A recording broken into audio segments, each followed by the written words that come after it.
She moved into the council home in Bronte Paths in June last year after her mother Sarah was diagnosed with cancer. Her mother, who paid all the bills and was the registered tenant, died in July this year. Stevenage Borough Council says that because Gemma can't prove she's been living there for 12 months, they've given her notice to leave. Too many patients going to accident and emergency units in Beds, Herts and Bucks has led to 2 hospitals going on red alert. Bedford and Stoke Mandeville hospitals report days when they've had no more beds available. More from Carol Abercrombie. Stoke Mandeville Hospital in Buckinghamshire is currently on red alert, and Bedford Hospital was in that situation earlier this week. All our hospitals have had an increase in numbers of people coming to A&E compared to the same period last year. On Monday, Watford had 295 patients, which is 28% higher than their usual attendance. Central Bedfordshire Council is demanding that the decision about a huge house extension in Barton is made in public. Planning inspectors, who said the extension could stay, have been told to consider the application again. Conservative councillor Nigel Young says although they gave Syed Shah permission to alter his house, he went well beyond what they agreed he could do. We're pressing the Department of Communities and Local Government planning inspectors to actually hold an inquiry in public for this, so we can put our case and Mr Shah can put his case. But ultimately, if the outcome goes the way we would want, because it has not got planning permission, he has to return it to what the original planning permission agreed. In sport, Stevenage are out of the FA Cup after losing 2-1 to Maidstone United in their first-round replay last night. Despite Borough equalising just 2 minutes after losing the lead, the home side got the winner with 3 minutes left on the clock. The weather will be bright at first, but turning cloudy with outbreaks of rain. Top temperatures around 10 degrees Celsius, that's 50 degrees Fahrenheit. You can get the latest news and sport online at bbc.co.uk/Three Counties. Hey, whoa, hey! BBC Three Counties Radio's big tour of Beds, Herts and Bucks. It's small enough to be friendly, but it's big enough to have quite a few things. What does that mean? This week, we're exploring Chesham. I've lived here nearly 83 years, in the same house. I'm 72. Well, that doesn't make sense. Where you live. I have had Chesham described as a northern town down south. Who said that? Big tour I'll hit of 'em. Beds, Herts and Bucks. BBC Three Counties Radio. Chesham Partack. I don't want people making love while I'm talking. What? Morning, guys. It's Friday. We're all a little bit excitable because Kelly Betts is here. Hello. Catherine Boyle is here. Yeah. Don't know where Justin is. Catherine and I, we had a little road trip yesterday and we saw one of Britain's greatest... We not told you who we saw in London. No, who did you see? Where did you go? Well, I thought I'd spotted the greatest lookalike ever, and then I realised it was the actual person. Yeah. Who was it? And what was my cry? You went, Stringy. Actual Stringy! It was Peter Stringfellow. Oh, Stringy! Yay! Stringy came to the restaurant we were in. He couldn't get a seat. Because we were in it. He was escorted off the premises. Actual Stringy. Actual Stringy. So we are charting the rise, the fall and the rise of Actual Stringy. When have you seen Actual Stringy? Where have you seen Actual Stringy? And when have you seen Actual Peter Stringfellow? 08459 455 555. Good talking, mate. Yeah, it's a great talking. You're thinking, well, we'll get so many calls on when people have seen Peter Stringfellow. Actual Stringy. But it's got to be Actual Stringy. We're not accepting any stringer-likes. No stringer-likes this morning. Stop stringing us along, guys. 08459 455 555. Other bits and pieces, evictions, elections and demonstrations. What? 08459 455 555. Across Beds, Herts and Bucks. This is BBC Three Counties Radio. Got that song that I asked for? No, because you've been too busy chatting about what you get up to in the shower. No, it's coming. Exactly. We do have fun in the shower, though, don't we, Cam? 08459 for you to be in it with me. 455. I just like to make sure you're doing it right. 555 is the telephone number if you'd like to give us a call and tell us where you have seen Actual Stringy. Not the stringer-like. We saw him yesterday. He looks old. He looks really old. He's always looked old, but now he looks older. Beautiful young wife, beautiful young baby. Or maybe it's a future wife. We just don't know. We just don't know. It might have been his daughter or his granddaughter. It might have been a young friend. It might have been a protege. Or it might have been his lover and their child. That's kind of what I'm thinking. 08459 455 555. We don't do requests, but Carpet Martin asked for a song yesterday. I thought, you know what? We'll have some of this. It's the Beach Boys.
The Beach Boys, isn't it? That's for Carpet Martin, who tweeted me. It's not, it's for me. He reminded me that's a great song, and I don't think he's awake yet, so we might play it again later. What's your beef? I haven't got beef. Doesn't sound like the Beach Boys, though, does it? No, it doesn't sound like the Beach Boys, no. It's the 70s Beach Boys. It sounds like a Paul McCartney job. No, it doesn't sound Does like a bit. It doesn't sound anything like a Paul McCartney job. I think so. I'll give you a Paul McCartney job in a minute. Please don't. Now, a woman is facing eviction from her family home in Stevenage following the death of her mother. Gemma Sheldrick says despite the fact she's been living in the property for the last year, the council won't let her live there. Before she died of cancer, Gemma's mum, Sarah, had been honoured by the Queen for her community work. I'd love to get your thoughts on this and whether you think... Look, Gemma, we'll speak to Gemma later on, but whether you think that she should be allowed to stay there or whether the council are right. Catherine Boyle's been looking into this. What's the background to this story, please? Well, Gemma's mother died of cancer in July, aged 46. That's no age at all, is it? And just a few months after she was named as a recipient of the British Empire Medal for her community work in the Queen's New Year's Honours. At the Pride of Stevenage Awards in October, I'm going to sneeze. Well, bless you. That's never... Sorry. It's never a professional thing to do, is it? I had to announce it. At the Pride of Stevenage Awards in October, a ceremony which was part organised by Stevenage Borough Council, Sarah was honoured again posthumously for her efforts in the community. And Gemma says that in June last year she moved in with her mother in the address in Bronte Paths to help her through her cancer. The property was registered in the name of her mother, obviously, who paid all the bills. The problem is, for her to take over the tenancy, the council wanted evidence that Gemma was living there for the past year, including, according to Miss Sheldrick, month-by-month bills and a tenancy agreement. But you see, no formal agreement was made and the bills are not in her name, they're in her mother's name, so she can't prove she's been living there at all. The council have now given her notice to leave the two-bedroom property. We're speaking to Gemma later on, but just give us a little brief summary of what she says. Well, she says all her post was sent to her previous address in Osterley Close, which she shared with her ex-boyfriend, and where she still pays the rent. complaint. Speaking about her family home, she says that she's grown up there. She says, it does scare me because obviously it's my home and it's a more secure home than anywhere else. Consider all the stories you hear about people getting away with so much and they still have a home. We as a family have done nothing but give to the community. But it's me they've tried to get out. It's a kick in the teeth. So she obviously feels that her mother's record as a community fundraiser and an activist should stand in her favour. Talking about facing eviction, she told us that she would be gutted because it's her family home. She says, I was brought up there and I've lived here pretty much all my life, and my nan lives next door, so it would be difficult for her. When it comes to someone passing away, it's never easy. The lead up is difficult, and after, there is so much you have to do that just reminds you of it. This just makes it harder. Gemma also told us that a panel hearing was booked for the 23rd of October at Stevenage Borough Council to discuss her case, but she said that was cancelled. We're speaking to Gemma. Are we speaking to Stevenage Borough Council? No. No, unfortunately, it's another Pen Friends job. Stevenage Borough Council is refusing to put up anyone for interview, but they did send us a statement. In order for anyone to take over a tenancy, we asked for evidence showing that they've lived at the house for 12 consecutive months before the date of death. As Ms Sheldrick has not yet been able to provide this, we asked that she contact our housing advice team, who will be able to offer her advice and guidance on her housing options. Your thoughts on this, please. 08459 455 555. Should she be allowed to stay there, or do you think that the council in this case are right?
Guys, when have you seen actual Stringy? Peter Stringfellow. We've all seen him. We've all come across him. Kath got very excited when you saw him in that there London yesterday. Well, I've been meaning to call him. What? I've been meaning to call him. I think you're about 20 years too late, my darling. That's what you think. Yeah, what? Travel news for beds, cards and bugs. BBC Three Counties Radio. It's starting to look a little bit busy on the speed sensors in Bricket Wood on the North Orbital Road. It's very heavy around the M25 junction 21A roundabout. Having a look elsewhere in Milton Keynes on the A421 Standing Way, there's roadworks in place there at the Kingston roundabout, so expect delays through there later on, but it's looking fine on the cameras at the moment. And in Roxton on the A1 Great North Road, there's the roadworks going on to the Black Cat roundabout. That's not causing any delays so far, but again, is likely to get very busy later on. Having a look at the M1, it's moving very well in both directions at the moment. moment. No reports of any problems on the A1M, but a bit further afield on the M11 northbound. It's down to 1 lane between junction 5 for Loughton and 6 for the M25 because of an accident earlier on. So no reports of any problems so far on the trains. Samantha Bruff, BBC Three Counties Radio. Thank you so much, Samantha Bruff. 6:16, it's Friday. Sing Hosanna's what? It's the 21st of November. We're just over a month away from Christmas. Sweet. These are your headlines. UKIP has second... What? UKIP... Sorry. Let me... Yeah, whoa. Hey. Excuse me, I've got to sneeze. UKIP has its second elected MP after winning the Rochester by-election. A woman from Stevenage who cared for her mother until she passed away is now fighting eviction from the council home where they lived. And in sports, Stevenage has been knocked out of the FA Cup. BBC Three Counties Radio.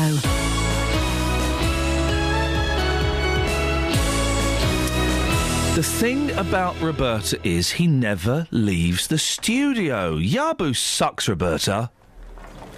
Even though it's still only November, some places are getting a little bit Christmassy. So next Wednesday, I'm heading over to Bedford for their annual light switching on celebrations. I'll be based at the Bedford Swan Hotel, finding about all the stalls, coming face to face with some reindeer, aye, and maybe meeting the man himself. Roberto Perrone. Live from Bedford's Christmas Light Switch On, next Wednesday from 3 here on BBC Three Counties Radio. Kath just said, what was that, a fart? I said, no, it was the sound of a reindeer. Oh, man, I got to put the boys to bed last night. And we were in... this is so childish. They're 4 and 2 and I'm 41, for goodness sakes. We're having farting competitions. My youngest... Careful. What? You want to be careful. Yeah.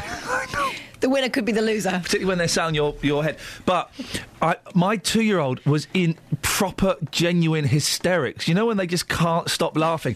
It was so wonderful. And that got me... And I never laugh. I'm a miserable old git. And I was laughing. Fun times. Sweet, apart from the, you know... You explained to your daughters what... I mean, do you want to have this conversation? Well, I was talking about Stringy and seeing actual Stringy. Yeah. Peter Stringfellow, for those guys who aren't hip to the scene. And my daughter said, who is Stringy? Who's actual Stringy?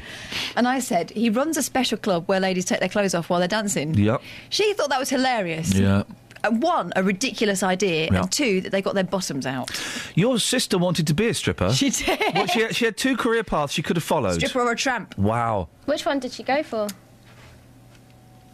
Actually, she's a... What? Here's the thing. Is she stripping? No. Is she tramping? Here's the thing. Why would anybody want to be a stripper? Why do strippers want... They can't want to be strippers. No one can want... Expressive, isn't it? No, it's not expressive. It's... But some people enjoy doing things that they're good at. Well, I'm good at taking my clothes off. I do it every day, almost. There you go. But why would you go and do that? You get paid for doing that. It's a crazy idea. Whoever thought of it, obviously, is weird. But if it works, it works. But I just don't know. But my daughters are right. It's a ridiculous idea. We could pay for people to put their clothes on. Sorry? They'll start off naked. Yeah.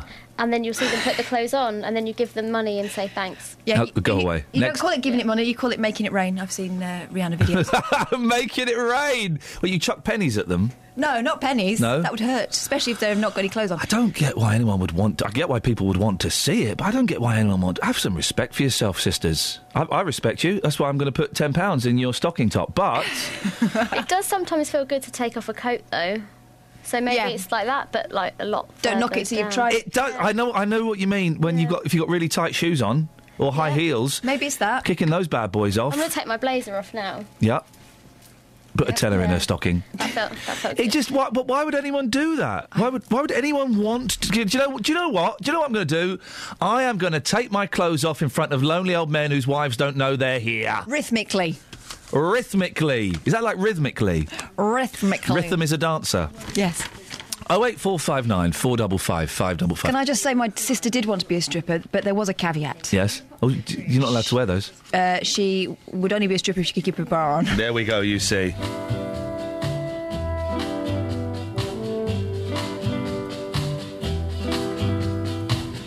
Cupid, draw back your bow and let your arrow go straight to my lover. lover's heart for me, for me.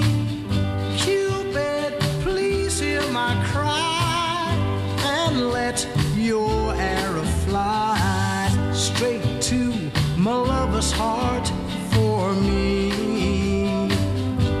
Now, I don't mean to bother you, but I'm in distress. There's danger of me losing all of my happiness. For I love a girl who doesn't know I exist, and this you can fix. So, Cupid, draw back your bow and let your arrow go straight to my lover's heart for me. Nobody but me. Cupid, please hear my cry and let your arrow fly straight to my lover's heart for me. I'm going to sneak.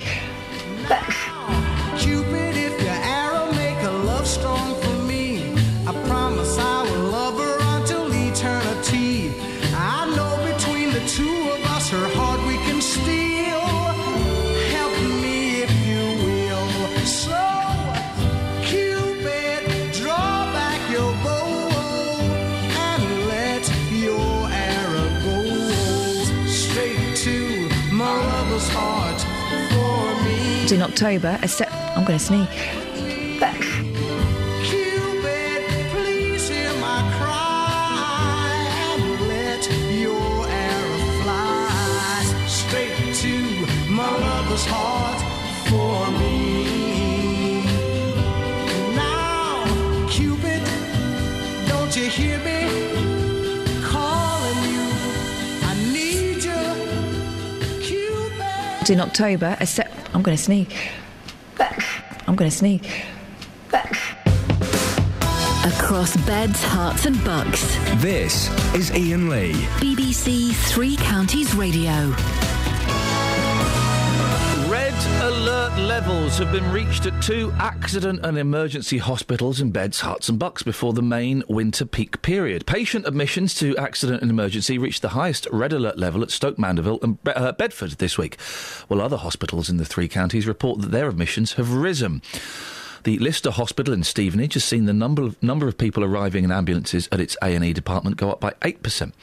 We can speak now to Peter Gibson, who's Communications Manager for East and North Hertfordshire NHS Trust. Morning, Peter. Morning. What's the pressure like on the A&E departments at the Lister Hospital in Stevenage? Well, one of the things about A&E is that there's a typical cycle. It's very busy in the winter months. It begins to ease off a little bit in the spring, quieter in the summer, and then it begins to ramp up back up for the winter. And we really haven't seen any changes this year since last January. It's remained busy throughout that whole period. Now, we're coping, but it's just busy constantly. Does that mean, are you expecting it to stay the same through winter, or will that prolonged period of busyness, will that increase?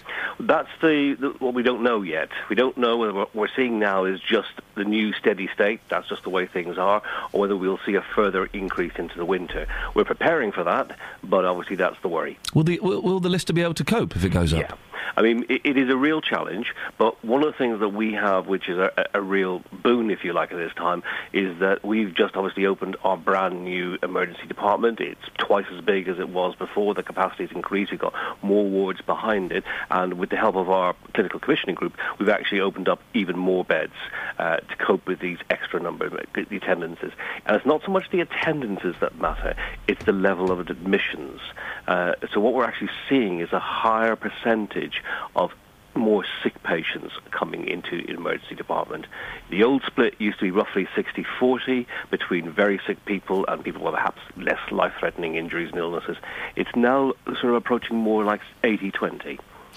The East of England Ambulance Trust has suggested that the loss of the A&E department at the QE2 in Welling could be a factor. Absolutely nothing to do with it, and quite frankly I don't know why they're saying that, because the figures we provided you were for the whole trust. and so therefore there is, we're providing like with like. There is no impact from that, and in fact the majority of the blue light ambulance conveyances for the QE2, things like emergency surgery, heart attacks, strokes, have been coming to the Lister for over 2 years. Have you got any? Are there contingency plans, Peter? If there is a sudden, peak during the cold snap, what's the plan there? Well, you know that the government just recently announced more money for winter planning, and that's going into extra beds and extra staff. We'll take on the winter. We're working closely with the ambulance service and with our colleagues in the care commissioning groups to ensure that whilst it will no doubt remain very busy, that we will cope. Peter, good to talk to you. Thank you very much indeed. Peter Gibson, Communications Manager for East and North Hertfordshire NHS Trust. On FM, AM, online and digital radio. This is Iain Lee. On BBC Three Counties Radio. Oh, yeah. Hang on, I'm just going to sneeze. Kath, you all right? I'm going to sneak. What? Hey, mate. Two interesting stories about politics today. Tell me one. Okay, well we'll do the big, I guess the slightly bigger story a little bit later on. But the front page of there's a weird story. The front page of the Mail, the Sun, the Guardian. I mean, these papers all came out before the by-election result where UKIP won, which is the other story. But they all have Labour. This is the Sun. Labour MP resigns over dig at white van man's England flags. Yeah. I'm surprised because I saw the tweet yesterday, and I thought it's probably a little bit ill-advised. She put a picture of a house with a white van out the front and two untainted flags of St George, tatty horrible things hanging from a window, and another one with a football crest on. She made a kind of snobbish remark. Image from #Rochester, where UKIP were last night set to win a by-election. Well, she's now stood down. She's resigned for that. All right, it was ill-advised, and the Sun story is obviously slightly loaded. A rich Labour MP caused fury yesterday by seeming to sneer at a white van man's England flags. I'll be honest, they look flipping horrible. Goes to page 4 and 5 of the paper. The gentleman's in there. I'll describe him. Is the description relevant? Yes, it is. Big bald fella, tats all over his arms. He's a big lad. MP's a snob. I'll keep my flags flying. White Van Dan hits back. Isn't that all that was required, just that response? Did she need to stand down? I'll be honest, it looks flipping horrible. We've said this before. I think the flag of St George hanging from people's windows looks absolutely horrible, particularly when they're in a completely ragged state like this fella's. They're dirty, they're horrible. But she's stood down. I would imagine. Go to The Guardian. Shadow Minister quits after tweet gaffe. A senior Labour MP has resigned from Ed Miliband's shadow cabinet over accusations of snobbery. Emily Thornberry, the shadow Attorney General, quit after tweeting a picture of a house decked in 3 St George's flags. I think that's ridiculous that she's... I would imagine she's been told to stand down, because Labour obviously are... can we say cacking at themselves on the radio? They're feeling slightly winded. Thank you very much indeed. And they get... I'm going to sneak. Oh, all right. That's me. But that's not a standing down offence, is it? So, OK, let's put this out there. People aren't allowed to say stupid stuff on Twitter anymore. We might as well close down Twitter. A Labour MP tweeted a picture of what, to be honest, looks like a horrible place. Is a white van. Not judging the white van, it's the flags that does it for me, that I think makes it look a little bit scummy. She's had to stand down from her job. Does it sound sensible? I don't think so. Here's what I think. Go on, Catherine. Catherine's point of view. If you stick anything out of your window, you're asking for attention. You got attention. Travel news for beds, cards and bugs. BBC Three Counties Radio. In Amersham, having a look at the speed sensors through the roadworks on White Line Road, and that's not causing any delays at the moment, but the roadworks are at Little Reeves Avenue, so that could get busy later on. In Roxton on the Great North Road, there's roadworks going on to the Black Cat roundabout. It's moving fine at the moment looking at the cameras, but that is likely to get busy as we get into the morning rush hour this morning. Having a look further afield on the motorways, the M11 northbound is very slow at the moment between junction 5 for Loughton and 6 for the M25 after an accident, but that accident has now been moved to the hard shoulder, so should be moving again as normal very soon. Having a look at the trains, if you're commuting into London, no delays are showing up at the moment on the departure boards. Samantha Bruff, BBC Three Counties Radio. Across beds, hearts and bugs. This is BBC Three Counties Radio.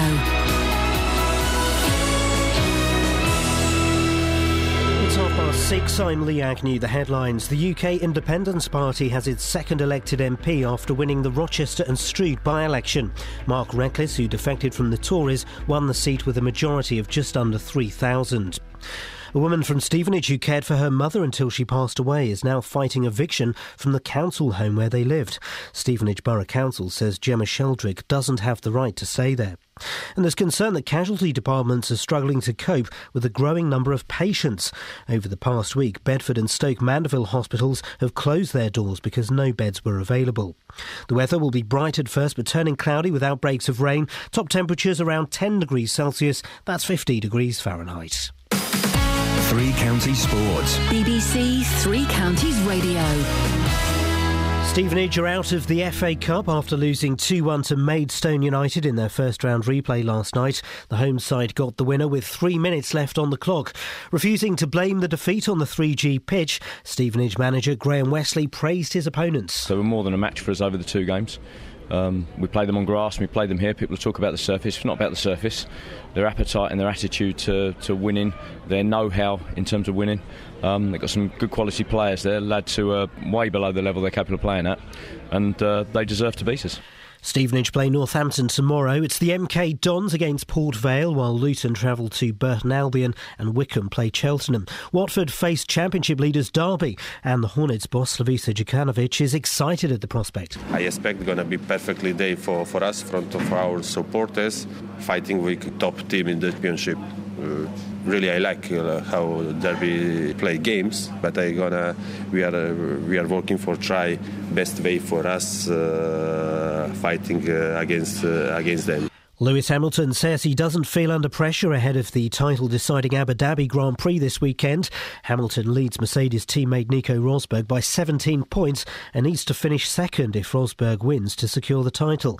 Hamilton says his familiarity with the circuit could work in his favour. It's a great circuit. It's generally suited the car that I had when I was back in McLaren years ago, and it's definitely a track that's has suited my driver's style in the past, but every year is different, and I hope to take that positivity into this weekend. And that's BBC Three Counties News and Sport with more at 7 o'clock. In October, I'm going to sneeze. If you hear a whisper, give us a shout. Iain Lee. BBC Three Counties Radio. Where have you seen actual Stringy? Peter Stringfellow, where and when have you seen him? 08459 455 555. Front page of... I'm surprised it's the front page of so many papers. This, Emily Thornberry, the Shadow Attorney General, tweeting a picture of a bloke's house with a white van. The white van to me is irrelevant. It's the horrible, dirty St George's flags he's got flying. And we've said this before. I do think it looks. I mean, chavvy is a lazy word, but you kind of know what I mean by that, don't you? When I say that, it looks chavvy and horrible. She shouldn't have stood down. The World Cup isn't on. There's no reason to be displaying this unless you're making some sort of statement, I would argue. Embarrassed leader Ed Miliband issued a public dressing down to Ms Thornberry. Oh. This is Ed Miliband who got his backside whopped by a pop singer, Mylene Klass. For goodness sakes. 08459 455 555. Your thoughts on that, please. Was she right to stand down? Was she right in implying that it looks a bit scummy, really? And the other political story, of course, is that UKIP have won another by-election. There are now 2 UKIP MEPs. I'd love to know. We'll send Justin out on either of these. I suspect he'll want to go for the flag one, but we'll get him on at about 10 to and find out which one tickles his fancy. But UKIP now have 2 MPs, and I just wondered how that made you feel, dear listener. Was that exciting? Was that good? Was that sad? What? Do you think it's one in the eye for the man? Well, I listened to the gentleman spit. What's his name? Keith Restless. Mark Reckless. Reckless, that's the fella. And his speech was, he was playing down the fact that he was suggesting that immigrants should be sent back last week. And he said that that they were the party for the working people, they were the party for the unemployed, for the employed. Basically, they're the party for everyone. And he says he's got black friends and he's got European friends, and so they're the party for everyone. He did have a majority before of about 7,000 when he was a Tory. That was down to 3,000, but the Tories threw everything they had at this election to try and win it. Another interesting thing, Lib Dems got, I think... 349, I think, votes. 349 votes. The Greens got about 4,000. The Lib Dems are in terrible trouble. I'm not a massive follower of politics, but I do think these are really interesting times. The general election is going to be quite an exciting one. Well, UKIP started out as a bit of a joke, didn't they? Everyone's sneering at them. You know, the popular press thought that Farage was a bit of a comedy character. Maybe now it's time to take them seriously, because this is more than a protest vote, isn't it? 08459 455 555. Two political stories there. Hanging flags outside of your house was was Emily Thornberry right to step down? And the result last night, UKIP, giving the Tories a spanking, and the Lib Dems a sound thrashing around their bots. 08459 455 555. What else you got in the papers? Some of the first dinky toys ever made have fetched almost £50,000 at auction. Flippin' Ada! 2 boxes containing 12 rare delivery vans from the firm's infancy in 1933 were snapped up by a private collector. Miniature lead vehicles, so deadly vehicles. Don't lick those vehicles. Were the first to boast advertising, and the brands emblazoned on their sides include OXO, Kodak, Meccano and Castrol Oil. They're still going today. Experts at special auction services in Newbury, Berkshire, were amazed when the toys, which cost the equivalent of 2.5 pence in the 1930s, fetched double their estimated guide price. I bet there are people out there who are sick at the toys that they have had chucked out in the past. Here we go. How running slows a... Oh, yeah, I've had some... we were just saying, you got that letter, you kept that... You fished that letter from your 6-year-old out of the bin, the letter to Father Christmas asking for a phone and a tablet. I threw all my kind of stuff away when I was like 20, 21, and I threw everything out. That's the past. I'm chucking that. What an idiot. What an idiot. What a plum. How running slows ageing. Well... running can help slow... You go and look at a runner... Is that because it's kind of time travel? What? Because you're getting there faster than someone else? No. You're in the future and because it's by making people more energy efficient. People with an average age of 69... who run 3 times a week... There's a lot of maths here, hang on. People with an average age of 69 who run 3 times a week for a minimum of 30 minutes...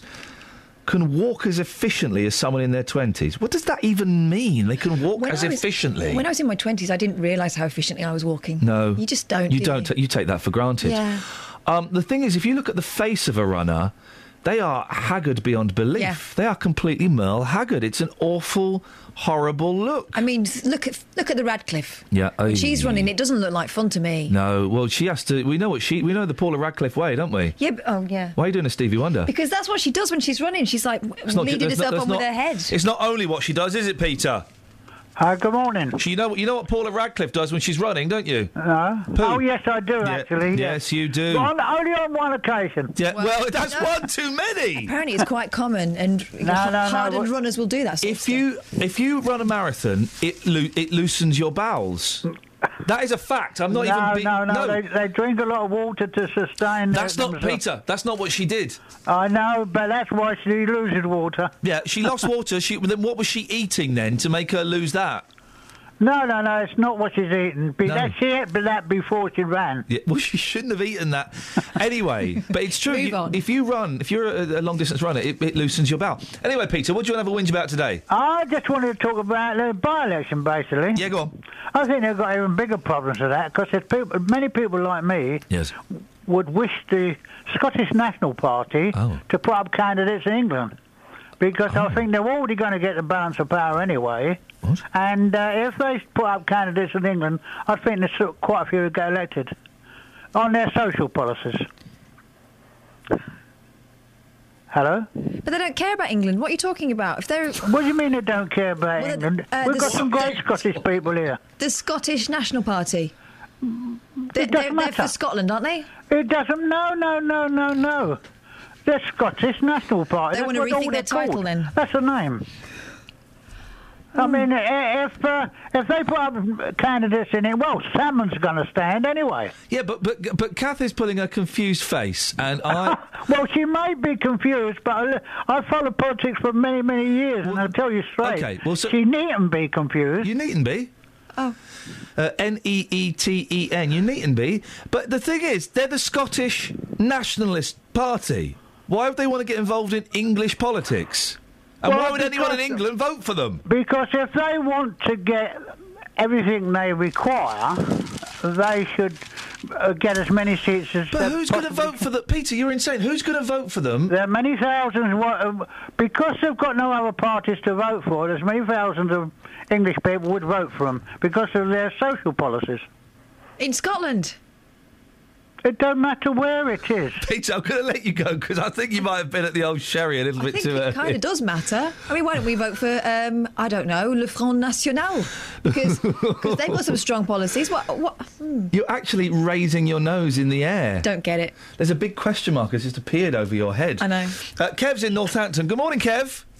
Hey, morning, Ian. Hey, Kev. Morning, Kev. Yeah, listen, I saw that video of you the other day. Hang on, which video? And you look terrible. You look well out of shape, mate. Which video? Which video? Oh, of you down at the caravan park, the mobile home, chasing the car after that guy. What video? There's no video of it. Why not? Well, Well, okay, let's assume in your fantasy world you do have video of me running. What would you like to suggest? I would like to suggest that you join one of these British military fitness classes. I would like to suggest that you get knotted. Okay, can I just say something crazy? I love crazy. All my life has been a series of doors in my face, and then suddenly I bump into you. I was thinking the same thing, because, I've been searching my whole life to find my own place. And maybe it's the party talking or the chocolate fondue. But with you, I found my place. I see your face, and it's nothing like I've ever known before. Love is an open door. Love is an open door. Love is an open door. With you. Love is an open door.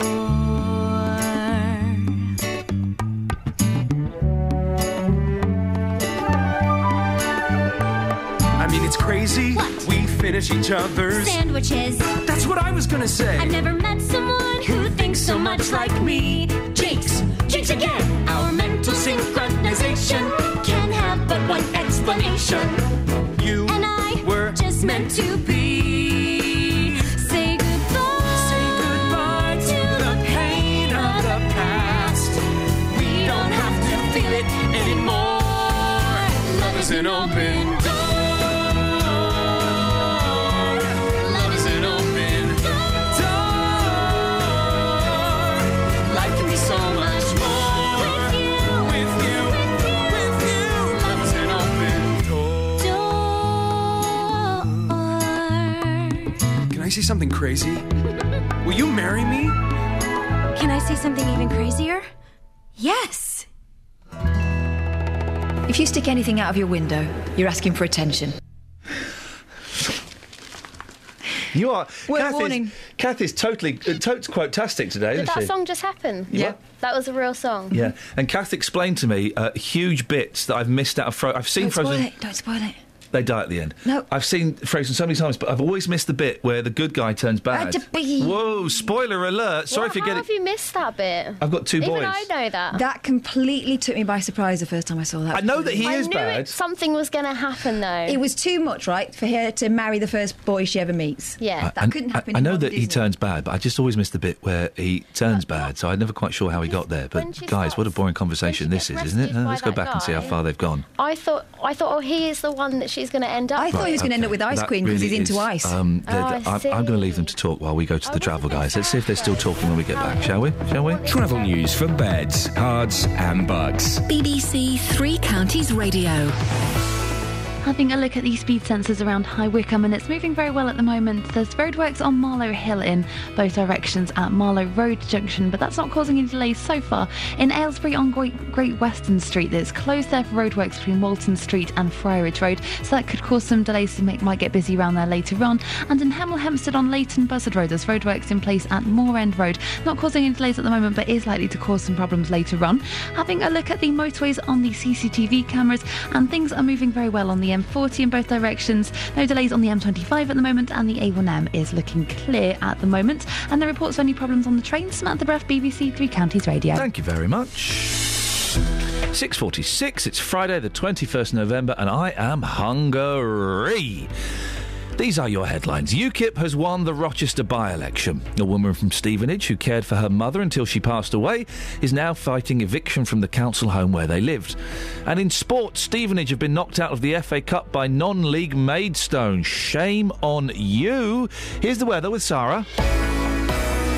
Beds, Hearts and Bucks weather. BBC Three Counties Radio. Well, for some of us, a chilly start this morning. We're at 4 degrees widely across all three counties. And, temperatures aren't going to get that high today because we've got quite a bit of cloud just now. And that cloud is going to linger through much of the day today. We might see a little bit of breaking in the mid-morning period. But because there's a lot of cloud and then some rain to move in through this afternoon, the temperature's sticking around 7 or 8 Celsius at best through this daytime period. Rain in from about 2 o'clock. It's coming in from the southwest, clearing off towards the northeast. The odd moderate burst with that, and cater for about 3 or 4 hours worth of rain, so we'll have it through the evening rush hour. Behind it, the temperatures rise through the night up to around 11 Celsius by tomorrow morning, and then outbreaks of rain for both tomorrow and Sunday and into Monday too. A waving weather front sticking across our part of the world, giving us pulses of rain right the way through the 3-day period. And the temperatures will be mild for the time of year through the weekend, 12-13 Celsius with a noticeable southerly breeze. So it will be mild, but it will be wet right the way through the weekend, Ian. Every weekday morning, You can book your place on the show now. Jonathan Vernon Smith Come on and get some help, get some assistance. tackling your consumer problems. I couldn't trace an account in any of the names or any of the addresses that were given. For it to be running for 6 weeks and then for them to cut it all off again just doesn't make any sense. The JVS show fights for your rights. He came to me and asked if I could go and have a word with said bank. I had an email from the bank to say that you've been in touch with them, and the senior customs relations manager was most apologetic. Thankfully, you managed to get your money back. Yep, but that was due to, obviously, your station itself. The JVS show, weekdays from 9 on BBC Three Counties Radio. 08459 455 555. Dealey! Hello, boss. There's a surprise. What do you mean? Well, Catherine, do you want to put him in his place? No. Oh, you said you wanted to put him in his place? No, I never. You said, what? All right, I'll put him in his place. OK, go on. Where the flipping hell were you when we wanted our 6:38 coffee? 6:38? 5:38 coffee? 5:38. I was on the way to work. You were late for work? I was not late for work. Listen, my shift starts at 6 a.m. Wow, he's working to rule. Yeah, yes. Wowzers, you're always in so bright and early, full of spunk. Well, yes, I know, but I've got a busy weekend coming up and I've pre-planned a lot of things. I thought, do you know what, this morning I'd have a bit of a lay-in and did I enjoy it. Oh, yeah. Did you? I did indeed. Good. Yeah. What you got for us? Well, Chesham, the home of our big tour this week. Chesham Partack. Yeah, Chesham. So I've been to Chesham and I've been asking people what it's famous for. This didn't start in October. Hang on. Sneak. You right, Kath? Chesham. Go on. Sorry. OK. So I've been to Chesham asking people what it's famous for. This didn't start off very well, I have to say, but we got there in the end. Here's what happened. Take a listen. Ladies, sorry to interrupt me gossiping. I'm Justin from Iain Lee's programme. What's Chesham famous for? Goodness knows. Anything else to add? No. I don't know. Can you ask with my husband, please? Can you speak with him? Yeah, I'll speak to your husband. What's his name? I don't know. You don't know his name? Chesham. No, I know his name is Asif. But I don't know about the Chesham. I'll go and ask Asif. Asif, what's Chesham famous for? Don't know. Thanks for your time. Thank you. John, nobody seems to know what this place is famous for. What's Chesham famous for? Baptists and brushes is what I said. 2 Bs? Yes. There's another 2 somewhere, but I don't know what they are. That's a start, thank you. You're welcome. Margaret, can I start off by saying you look very glamorous this afternoon? That's very kind of you. Yeah. Nice to have a compliment. Yeah, we love comps. So, what's Chesham famous for? Boots, brushes. So, they still make brushes here then? Yes, they do. They do indeed, yeah. How many brushes have you got? Probably about 5. What's your favourite brush? The one that sweeps the leaves up on the drive. Thank you very much. Thomas Harding, one of the martyrs. The fact that Chesham had a brewery at one time and most people haven't grasped even where it was. Can I give you an example? Please. Waitrose in Chesham. I was in there talking to someone I knew and they said, well, I gather Chesham had it, but wherever was it? I said, you're standing on the site of it. I have no idea what just happened in the last 1 minute 27 seconds. That is what Chesham is famous for. It's famous for a former brewery. They make brushes in Chesham. And boots. Yes, boots as well. They don't make boots there anymore, but they used to. The footwear, because Boots, the chemist, is Nottingham, isn't it? Yeah, that's right. They used to make boots. I have to say, they had no grilled chicken.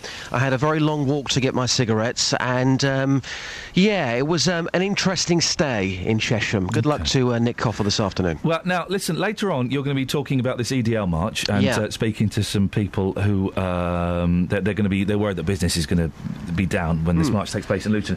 Justin, have you seen the front page of The Sun today? I haven't, actually. It's a picture that was tweeted by an MP, a Labour MP. It's of a house with a white van outside and 3 flags of St George hanging from it, and she wrote, quote, images from #Rochester where UKIP were last night set to win a key by-election. She tweeted this yesterday. Yeah. She stood down from her job now. So it is, I think, what we're trying to get at here, and I heard you talk about this earlier on, so by her tweeting that picture, she's got the perception in her mind that people who fly the flag, they're a bit chavvy. I agree with her. Well, we're making that up. Actually, she didn't say that. I thought that she'd said something like, oh, how ghastly or something. She hasn't. She's just drawn the comparison, hasn't she? I think it looks awful. Why? It looks just cheap and nasty and tacky. The problem is, in this country, if you are proud to be English, you are seen to many people as being a racist, and that, for me... Who said that?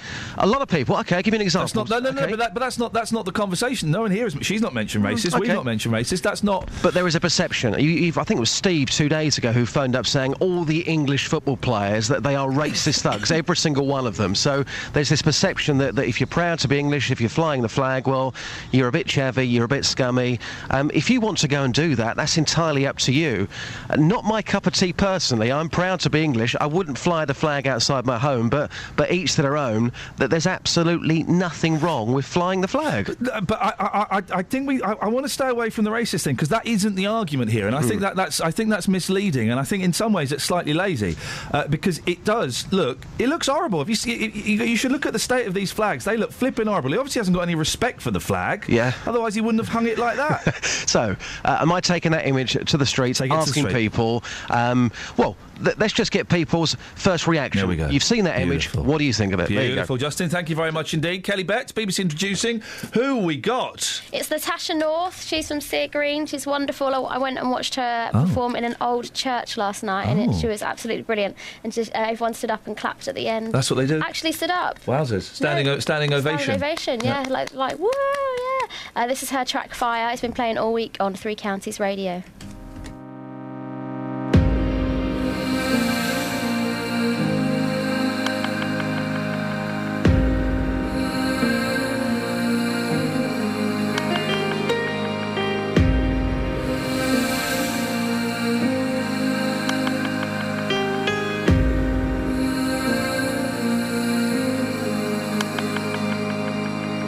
Smoke is lifting, you are leaving.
of a place named anywhere.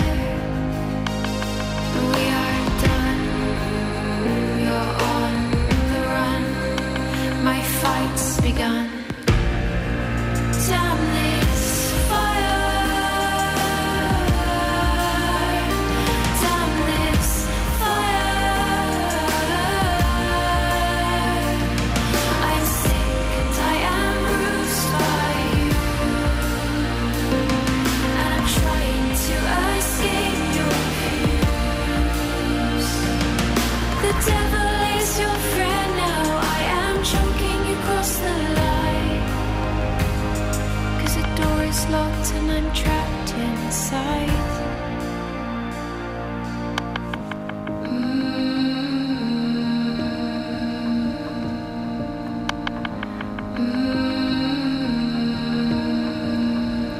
So damn this fire.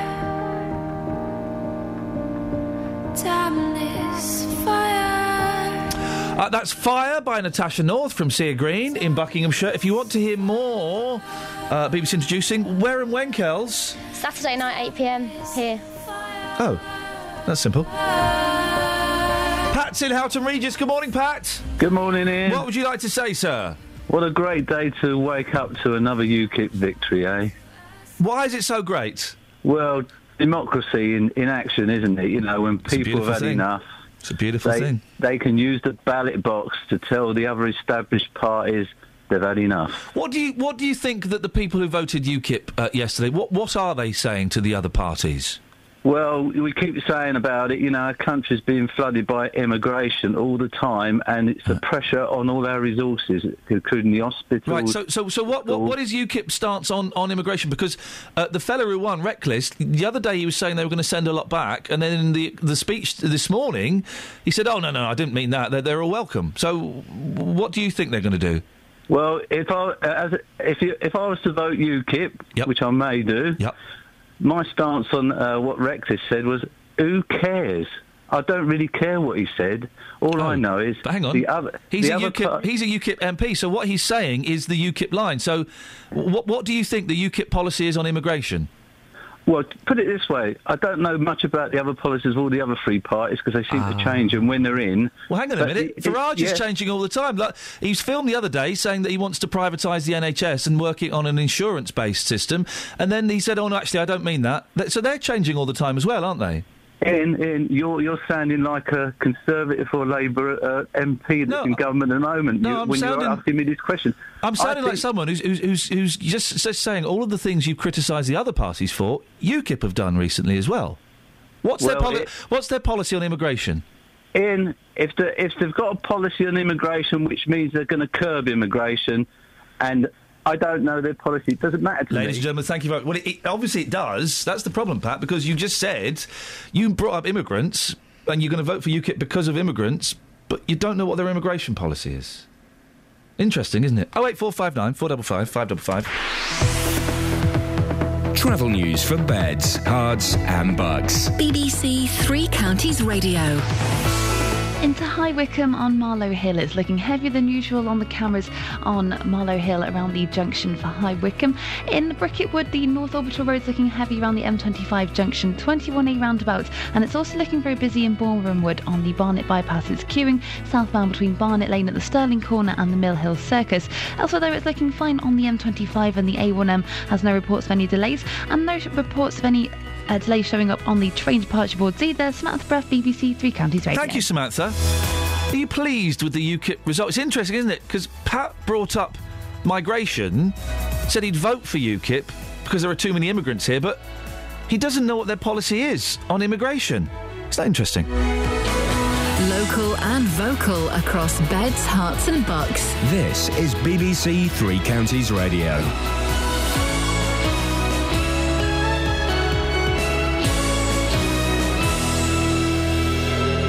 It's 7 o'clock, I'm Lee Agnew. The headlines: UKIP wins the Rochester by-election, a Hertfordshire woman fights eviction from her family council home, and Stevenage out of the FA Cup. BBC Three Counties Radio. The UK Independence Party has its second elected MP after winning the Rochester and Stroud by-election.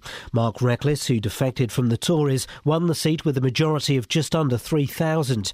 The Liberal Democrats came fifth with just 349 votes. The Conservative chairman and Welwyn Hatfield MP Grant Shapps says they can win the seat back. During the course of this campaign, the gap's closed. I think we've ended up with about 7% lead for Mark Reckless. They were predicting something at over twice that level. So 2,900, not a big majority now to try to win back in 170 days' time. A woman is facing eviction from her family home in Stevenage following the death of her mother. Gemma Sheldrick says even though she's lived for the past year in the house, the council won't let her stay. Tony Fisher has more. Gemma says she moved into the council home in Bronte Paths in June last year after her mother Sarah was diagnosed with cancer. Her mother, who paid all the bills and was the registered tenant, died in July this year. Stevenage Borough Council says that because Gemma can't prove she's been living there for 12 months, they've given her notice to leave. Hospitals say there's been a big rise in the number of patients going to their casualty departments. Over the past week, both Bedford and Stoke Mandeville hospitals have had no more beds available. But Peter Gibson from the Eastern North Herts NHS Trust says the Lister Hospital will cope, even if numbers rise further. It is a real challenge, but we've just obviously opened our brand new emergency department. It's twice as big as it was before. The capacity's increased. We've got more wards behind it. And it's not so much the attendances that matter, it's the level of admissions. So what we're actually seeing is a higher percentage of more sick patients coming into the emergency department. Central Bedfordshire Council's demanding that the decision about a huge house extension in Barton is made in public. Planning inspectors who said the extension could stay have been told to consider the application again. Conservative councillor Nigel Young says although they gave Syed Shah permission to alter his house, he went well beyond what they agreed he could do. We're pressing the Department of Communities and Local Government planning inspectors to actually hold an inquiry in public for this so we can put our case and Mr Shah can put his case. But ultimately, if the outcome goes the way we would want, because it has not got planning permission, he has to return it to what the original planning permission agreed. In sport, Stevenage are out of the FA Cup after losing 2-1 to non-league Maidstone United in their first round replay last night. The home side got the winner with just 3 minutes left on the clock. The weather will be bright at first but turning cloudy with outbreaks of rain. Top temperatures around 10 degrees Celsius, that's 50 degrees Fahrenheit. You can get the latest news and sport online at bbc.co.uk/Three Counties. Today on BBC Three Counties Radio. From 9. The JVS Show. With the big phone-in, the hottest topic of the day and your consumer problems. From 12. Nick Coffer. In the lovely Buckinghamshire town of Chesham, as our big tour of beds, hearts and bucks continues. From 3. Roberto Peroni. I'm here with a roundup of the day's news, the latest travel and your stories. From 7. Mark Forrest. I'll bring you the best bits from everything that's been happening on BBC Local Radio. Today on BBC Three Counties Radio.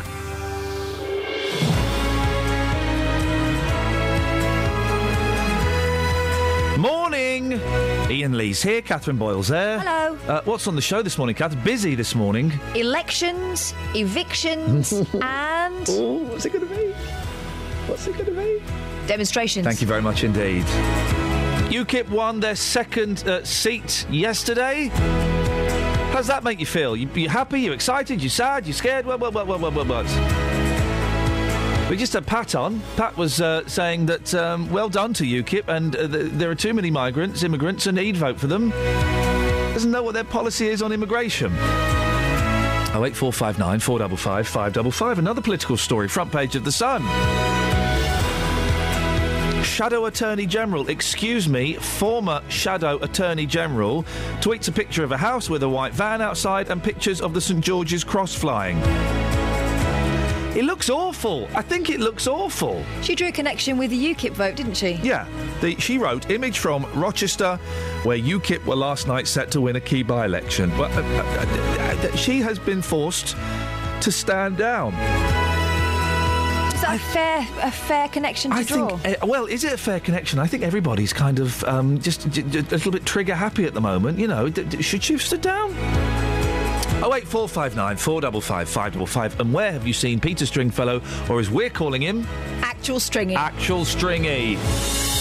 Across beds, hearts and bucks. This is BBC Three Counties Radio. Actual Stringy. We were having a spot of lunch yesterday. You made the mistake of letting me sit facing the window. I thought it'd be nice. You've not been to London before. I've been loads of times. Used to live there. I've been to London a few times, yeah. Yeah, all right. OK, I may not be from there. Yeah. But you don't have to rub that in. You stood out like a Japanese tourist with a load of cameras around their neck. What are you talking about? Talking racial stereotypes. Well, that's very rude. Anyway, so I'm looking out the window because you're very interesting over dinner. And I saw a man outside who looked a lot like Peter Stringfellow. Yep. So I was going to call it a stringer-like. I went, look, Stringy. And then I realised it was actual Stringy. She got so excited. I got so excited the people on other tables started craning their necks to see actual Stringy. Yeah. So when have you seen actual Stringy? 08459 455 555. Texas? I've got a text on Stringy. Hey. I was doing some maintenance work, says David in Kempston, in a posh apartment block on the Albert Embankment in London last year.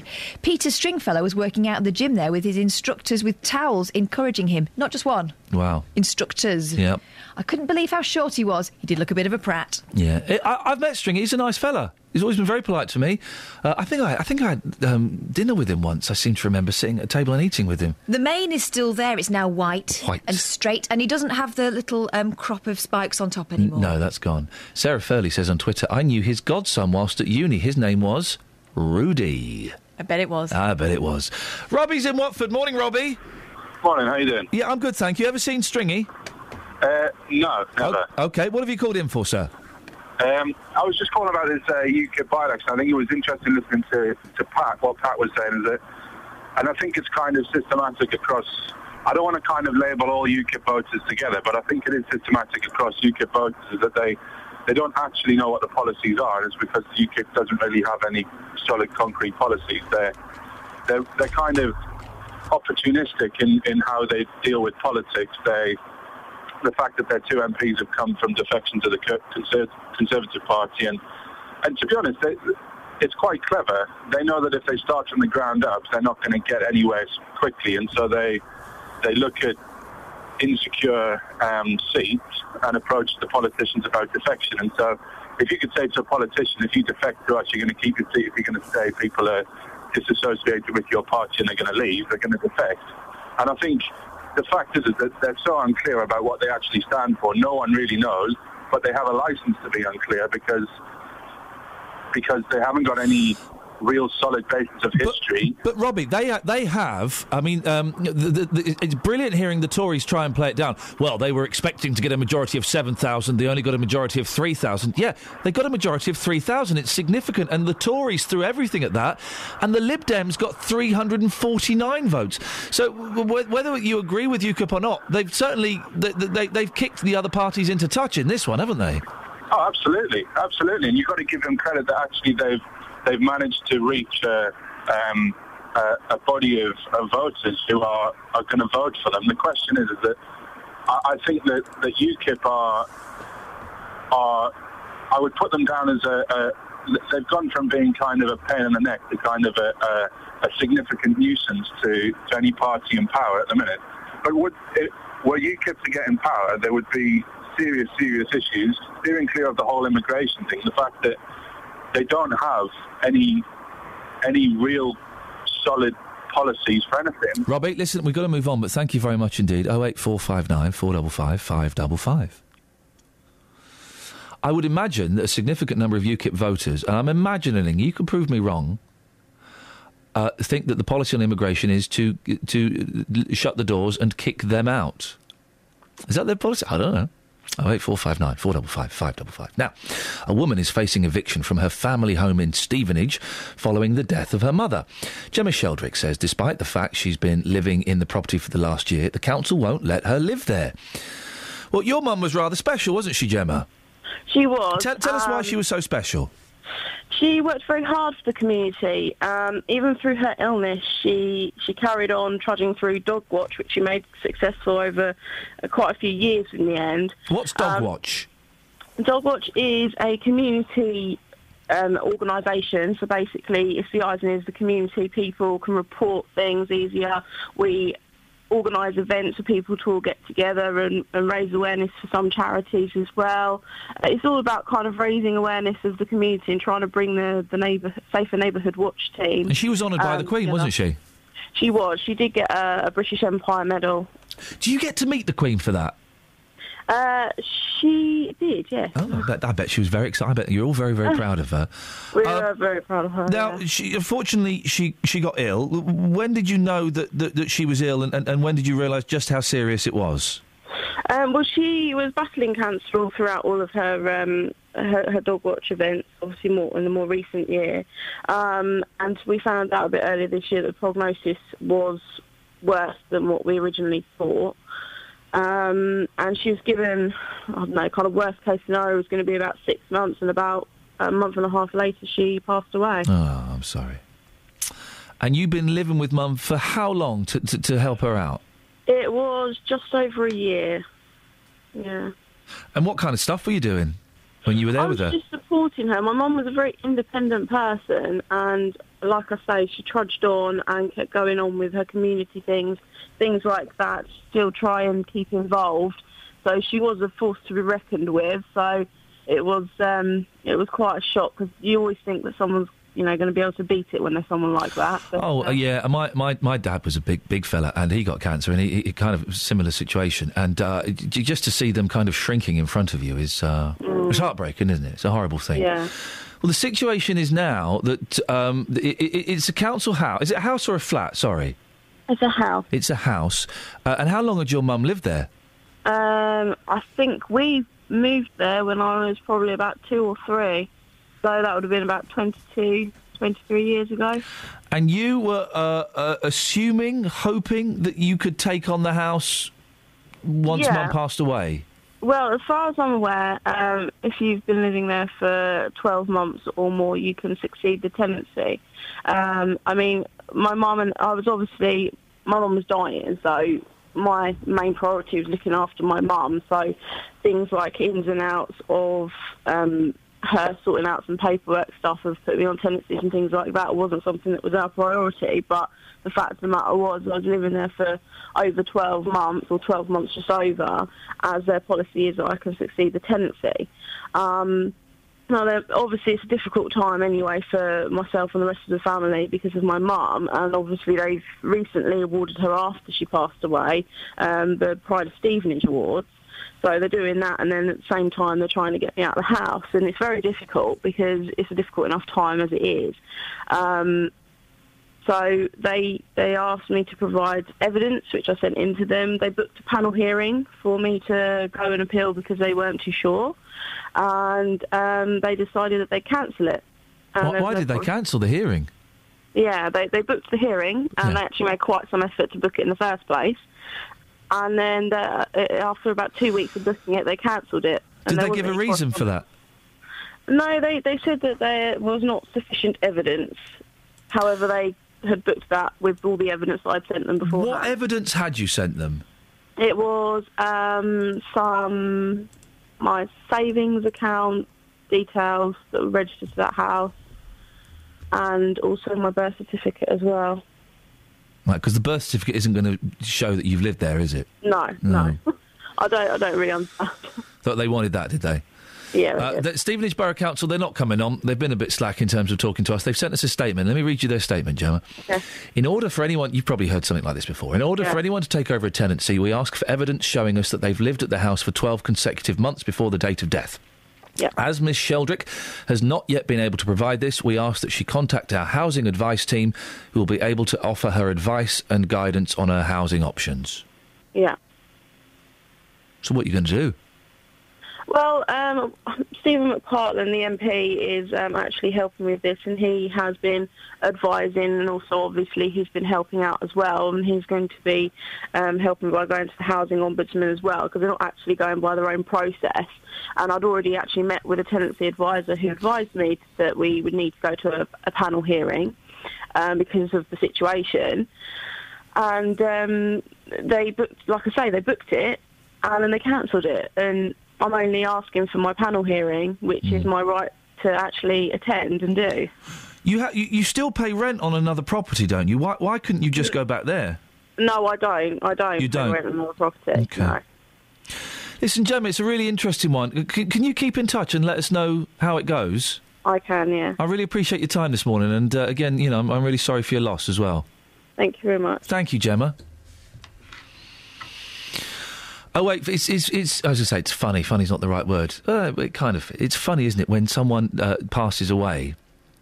All of the boring, frustrating form filling that you have to do, and you just want to grieve. You just want to mourn the fact that you've lost someone. And you've got to go and fill in forms and take certificates to show people. And oh dear. Your thoughts on Gemma's story, please. 08459 455 555. BBC Three Counties Radio. Let's get the travel. Travel news for beds, cards and bugs. BBC Three Counties Radio. In Bricketwood on the North Orbital Road, it's looking a bit slow around the M25 junction 21A roundabout. And checking the speed sensors, it's looking quite slow into Hitchin as well on the A505. The A41 is looking slow just past Berkhamsted and into High Wycombe on around Marlow Hill. Through the roadworks, it's looking quite busy around there at the moment on the cameras. Having a look at the CCTV on the main motorways, the M40 is moving well at the moment, but it's starting to build up where it meets the M25 around junction 16. There's no reports of any problems though on the trains. Samantha Bruff, BBC Three Counties Radio. Thank you, Samantha. Right, it's 7:17. Gosh, we're a little bit late. It's Friday, the 21st of November. I'm Iain Lee. These are your headlines on BBC Three Counties Radio. UKIP have beaten the Conservatives in the Rochester by-election. Stevenage Borough Council has told a woman she can't stay in her council home after her mother passed away. And in sport, Stevenage have been knocked out of the FA Cup by non-league Maidstone. BBC Three Counties Radio.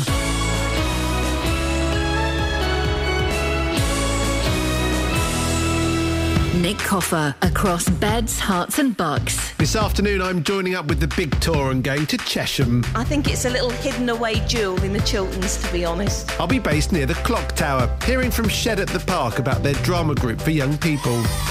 Having a taste of some of the amazing local beers on offer. And finding out about the gorilla knitters who've made Chesham extremely colourful. Nick Coffer. Live from Chesham, today from midday, here on BBC Three Counties Radio. Across beds, hearts and bucks. This is Iain Lee. BBC Three Counties Radio.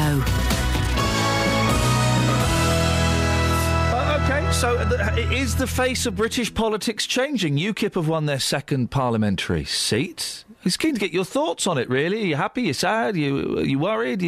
How does it make you feel? 08459 455 555. We've had a couple of, confusing calls about UKIP and their policies. Well, I'm pleased to say that Nick Lincoln has called in, who's the UKIP's prospective parliamentary candidate for Watford. Morning, Nick. Hello, Iain. How are you? I'm fine, thank you. I'd imagine you dispute our previous caller who said that UKIP have no policies. Robbie from Watford, yeah, potentially one of my voters. I do categorically. We have a range of policies. Let's start with immigration then. What's the UKIP policy on immigration? Okay, well, just a bit of context. We are not opposed to immigration per se. We are opposed to mass, uncontrolled immigration. We think immigration is a good thing for a country. Our policy on immigration going forward would be a points-based system, as they have in Australia. So you can come to this country if you have a job to come to, if you can speak English, if you have accommodation lined up, and if you have health insurance arranged. And you can come from anywhere in the country. We don't discriminate upon your geographic origination, your colour, your ethnicity, your religion, but you must have things that you can add to this country. So what skills? What point? What would you get points for? You would get points for things such as: do you have the job that you're looking to do, the qualifications that you have? Do they lend you to a career here where we need those kind of occupations? What occupations do we need? Off the top of my head, I couldn't tell you.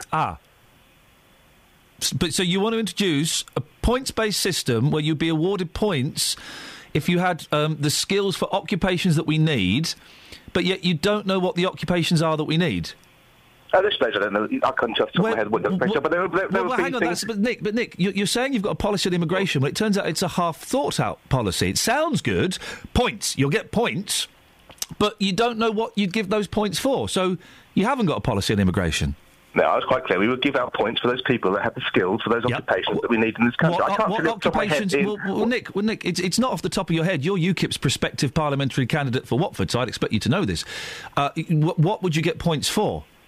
I imagine there'd be these occupations where we have shortages. For example? Occupations where we have shortages. For example? Skilled areas such as doctors. Doctors, people in IT, architects, accountants. But do we need people in IT? Have we got a shortage of people in IT? Have we got a shortage of accountants? We have a shortage of people with skills. We always do have a shortage of people with skills. Do we have? You mentioned IT. Do we have a shortage of people in IT? The IT market is extremely competitive. Do we have a shortage of people in IT? I do not, off the top of my head, whether you have a shortage of people in IT. So we'll scratch that. I'm being honest with you. Do we have a shortage of accountants?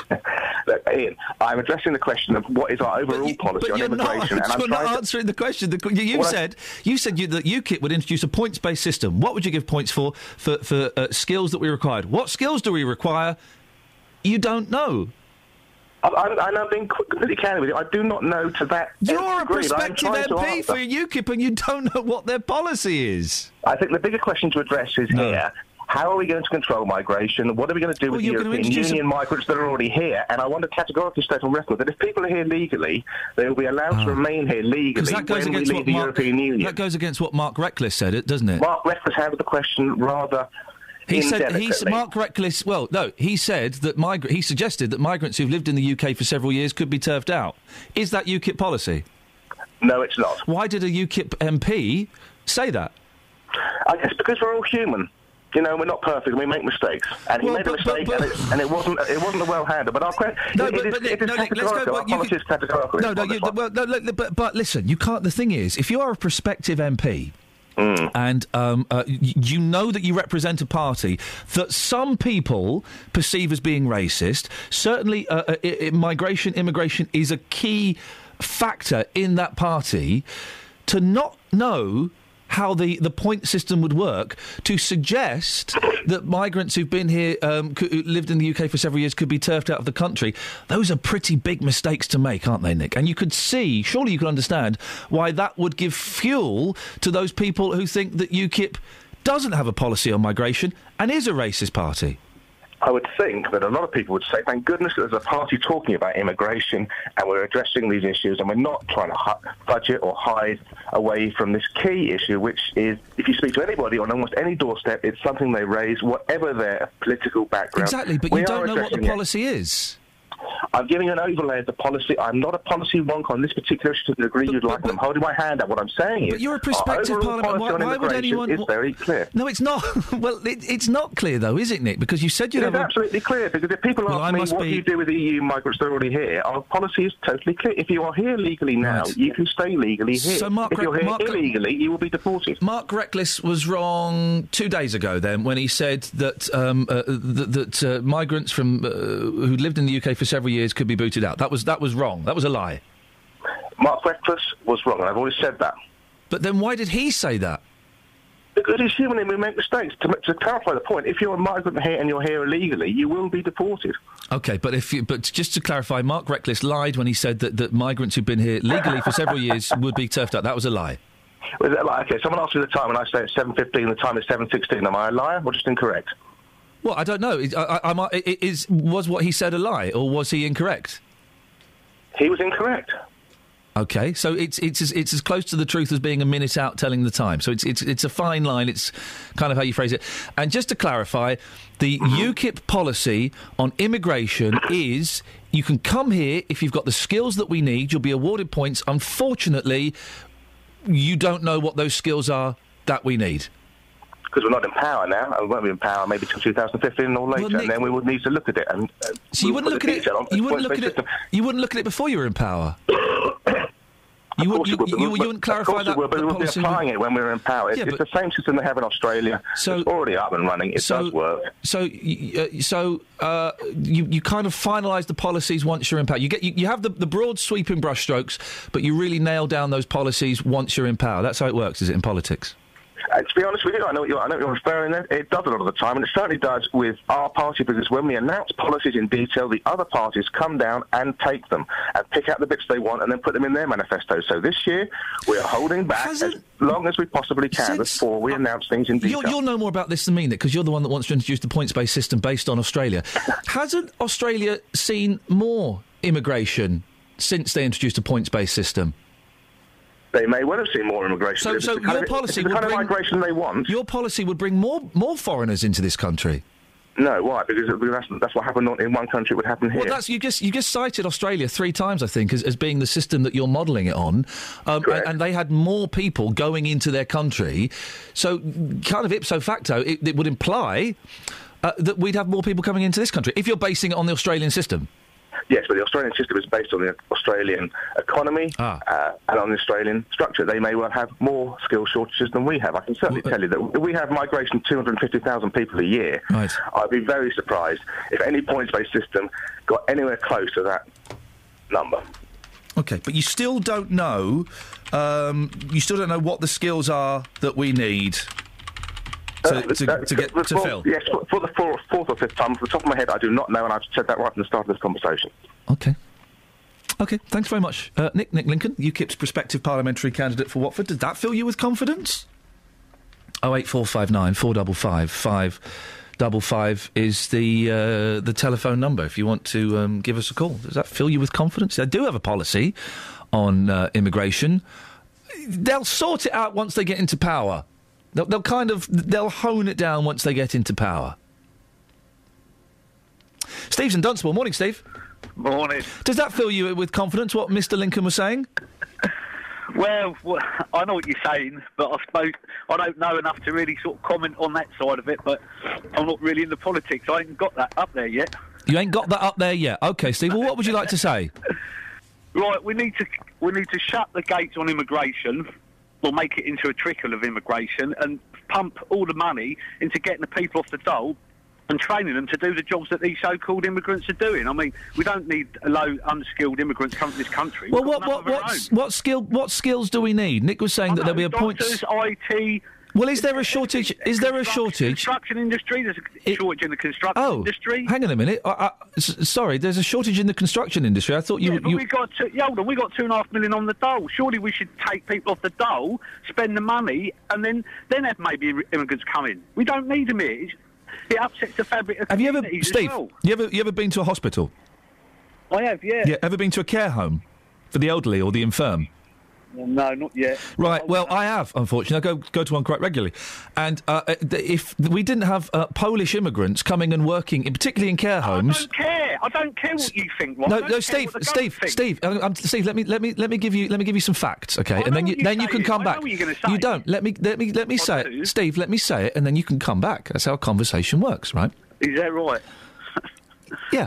If we didn't have Polish immigrants working in care homes wouldn't be able to sustain themselves. So we need them. Made their own people. Surely if we made the people on the dole cut their benefits by half and make them work, then surely why is everyone going? Why are all the people going abroad? All the bosses going abroad to get cheap labour? I don't want people who've been forced to work wiping my mum's backside. I don't want people who've been forced into a job they don't want to do, giving my mum her medicine, Steve. It's educating them, saying that work pays. The dole doesn't pay. I don't want people who are... I want people to care for my mum who actually care and are enthusiastic about their work, not people that are there begrudgingly because they've had their benefits cut. No, it's not begrudging, but we need to educate our own people to get off their backsides and do it, like we used to do. When I was 19, whatever, the dole never even come to the craze. It was just get a job, earn the money, get a car, get a girlfriend, get married and all that palaver. The dole never come into it. We need to change the attitude of our own people so they can realise that they can't be sitting on the dole and we don't need all these immigrants here. Steve, thank you very much. Again, I suggest that we do need a significant number of immigrants because, it's a simple thing. Most of the carers in my mum's home are Polish. There's a couple of Japanese, bizarrely. I don't quite know what that's all about. But I want people, most of them are enthusiastic, they care, and they want to do their jobs. You can't force people into that kind of job because, well, they won't do it very well. Travel news for beds, cards and bugs. BBC Three Counties Radio. On the M1 southbound, there's been an accident between the Tardington services and Junction 11 for Dunstable. That's causing queues at the moment from Junction 12 for Flitwick. On the M25 anti-clockwise, it's looking slow around Junction 19 for Watford on the speed sensors. And having a look at the roads in Watford, on Beech and Grove, it's starting to look very busy around Escort Road.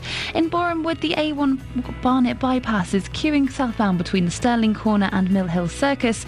And having a look at High Wycombe, into High Wycombe, it's looking very busy on Marlow Hill. There's no reports of any problems at the moment on the trains. Samantha Bruff, BBC Three Counties Radio. Across beds, hearts and bugs. This is BBC Three Counties Radio.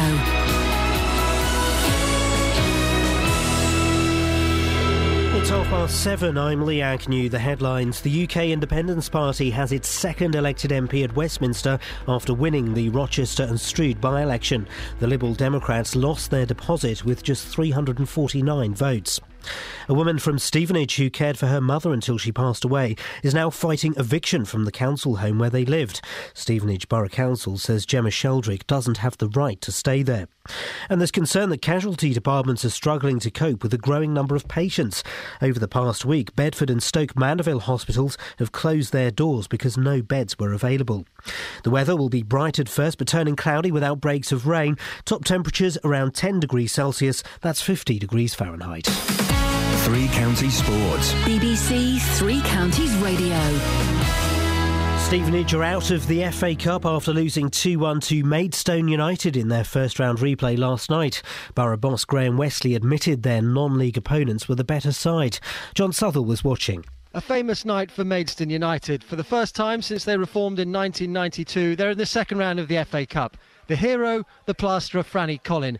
He headed in 3 minutes from time, his second of the game, to send the Gallagher Stadium delirious. The final whistle was greeted with a pitch invasion, and for a club who've suffered more than most, who went out of business 22 years ago, it was a sweet moment. Next up, Wrexham away in round 2. Stevenage play Northampton tomorrow, while Watford face Championship leaders Derby. Luton travel to Burton Albion and Wycombe play Cheltenham.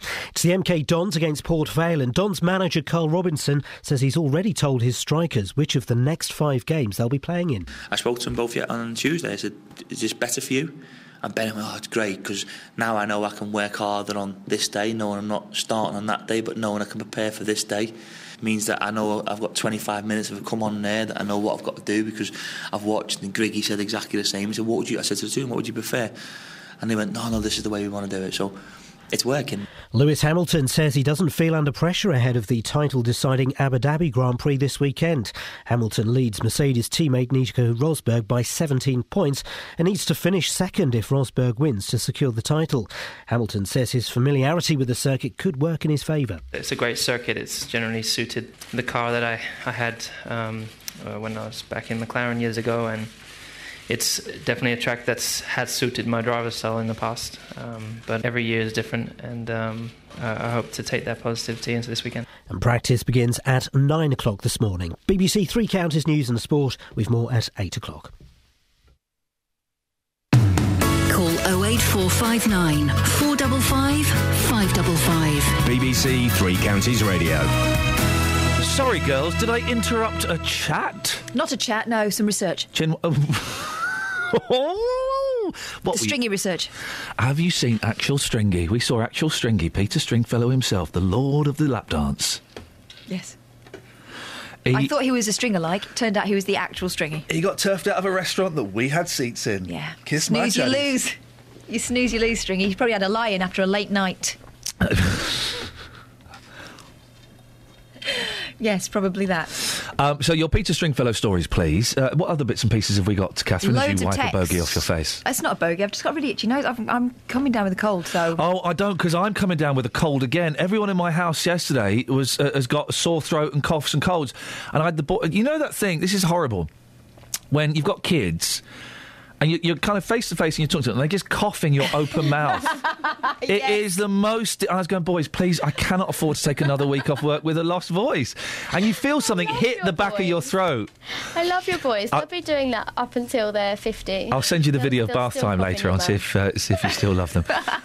So I cannot afford to take any more time off work. Anyway, Catherine, what we got, and have we got any texts? We've got loads of texts. Right. John, I have nothing against people from the EU coming here to work, but it should be capped. It's those who have no intention of working that should be stopped, says John. Okay. 100% agree with Steve, well said. Anonymous.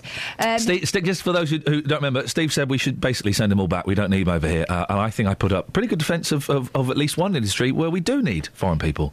It's a pity that if you really believe something, you don't put your name on a text. Yeah. That's all I'm going to say. Yeah. Helen in Milton Keynes, unfilled vacancies in engineering, IT, education, nursing, GPs, construction, etc. You should watch BBC One today as they're discussing a lack of engineers as just one example. Oh, hang on a Is it second. busy? A lack of engineers. Hasn't Rolls-Royce just sacked, I'm going to pluck a figure, haven't they just sacked 5,000 engineers?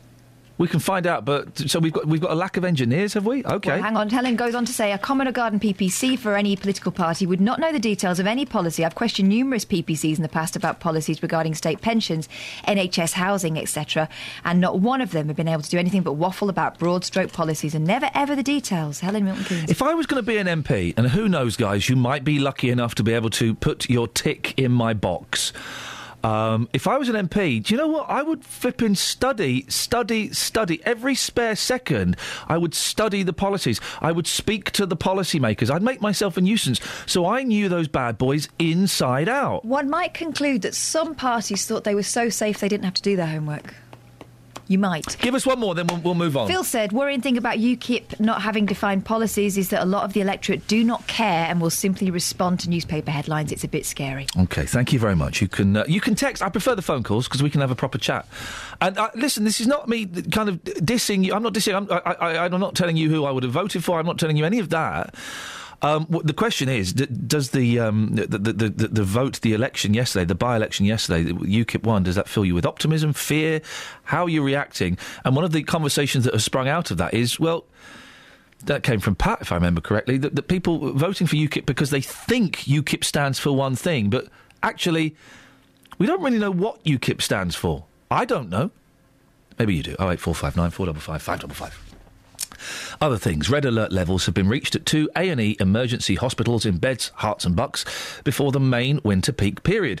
Patient admissions to accident and emergency reached the highest red alert level at Stoke Mandeville and Bedford this week, while other hospitals in the three counties report that their admissions have risen.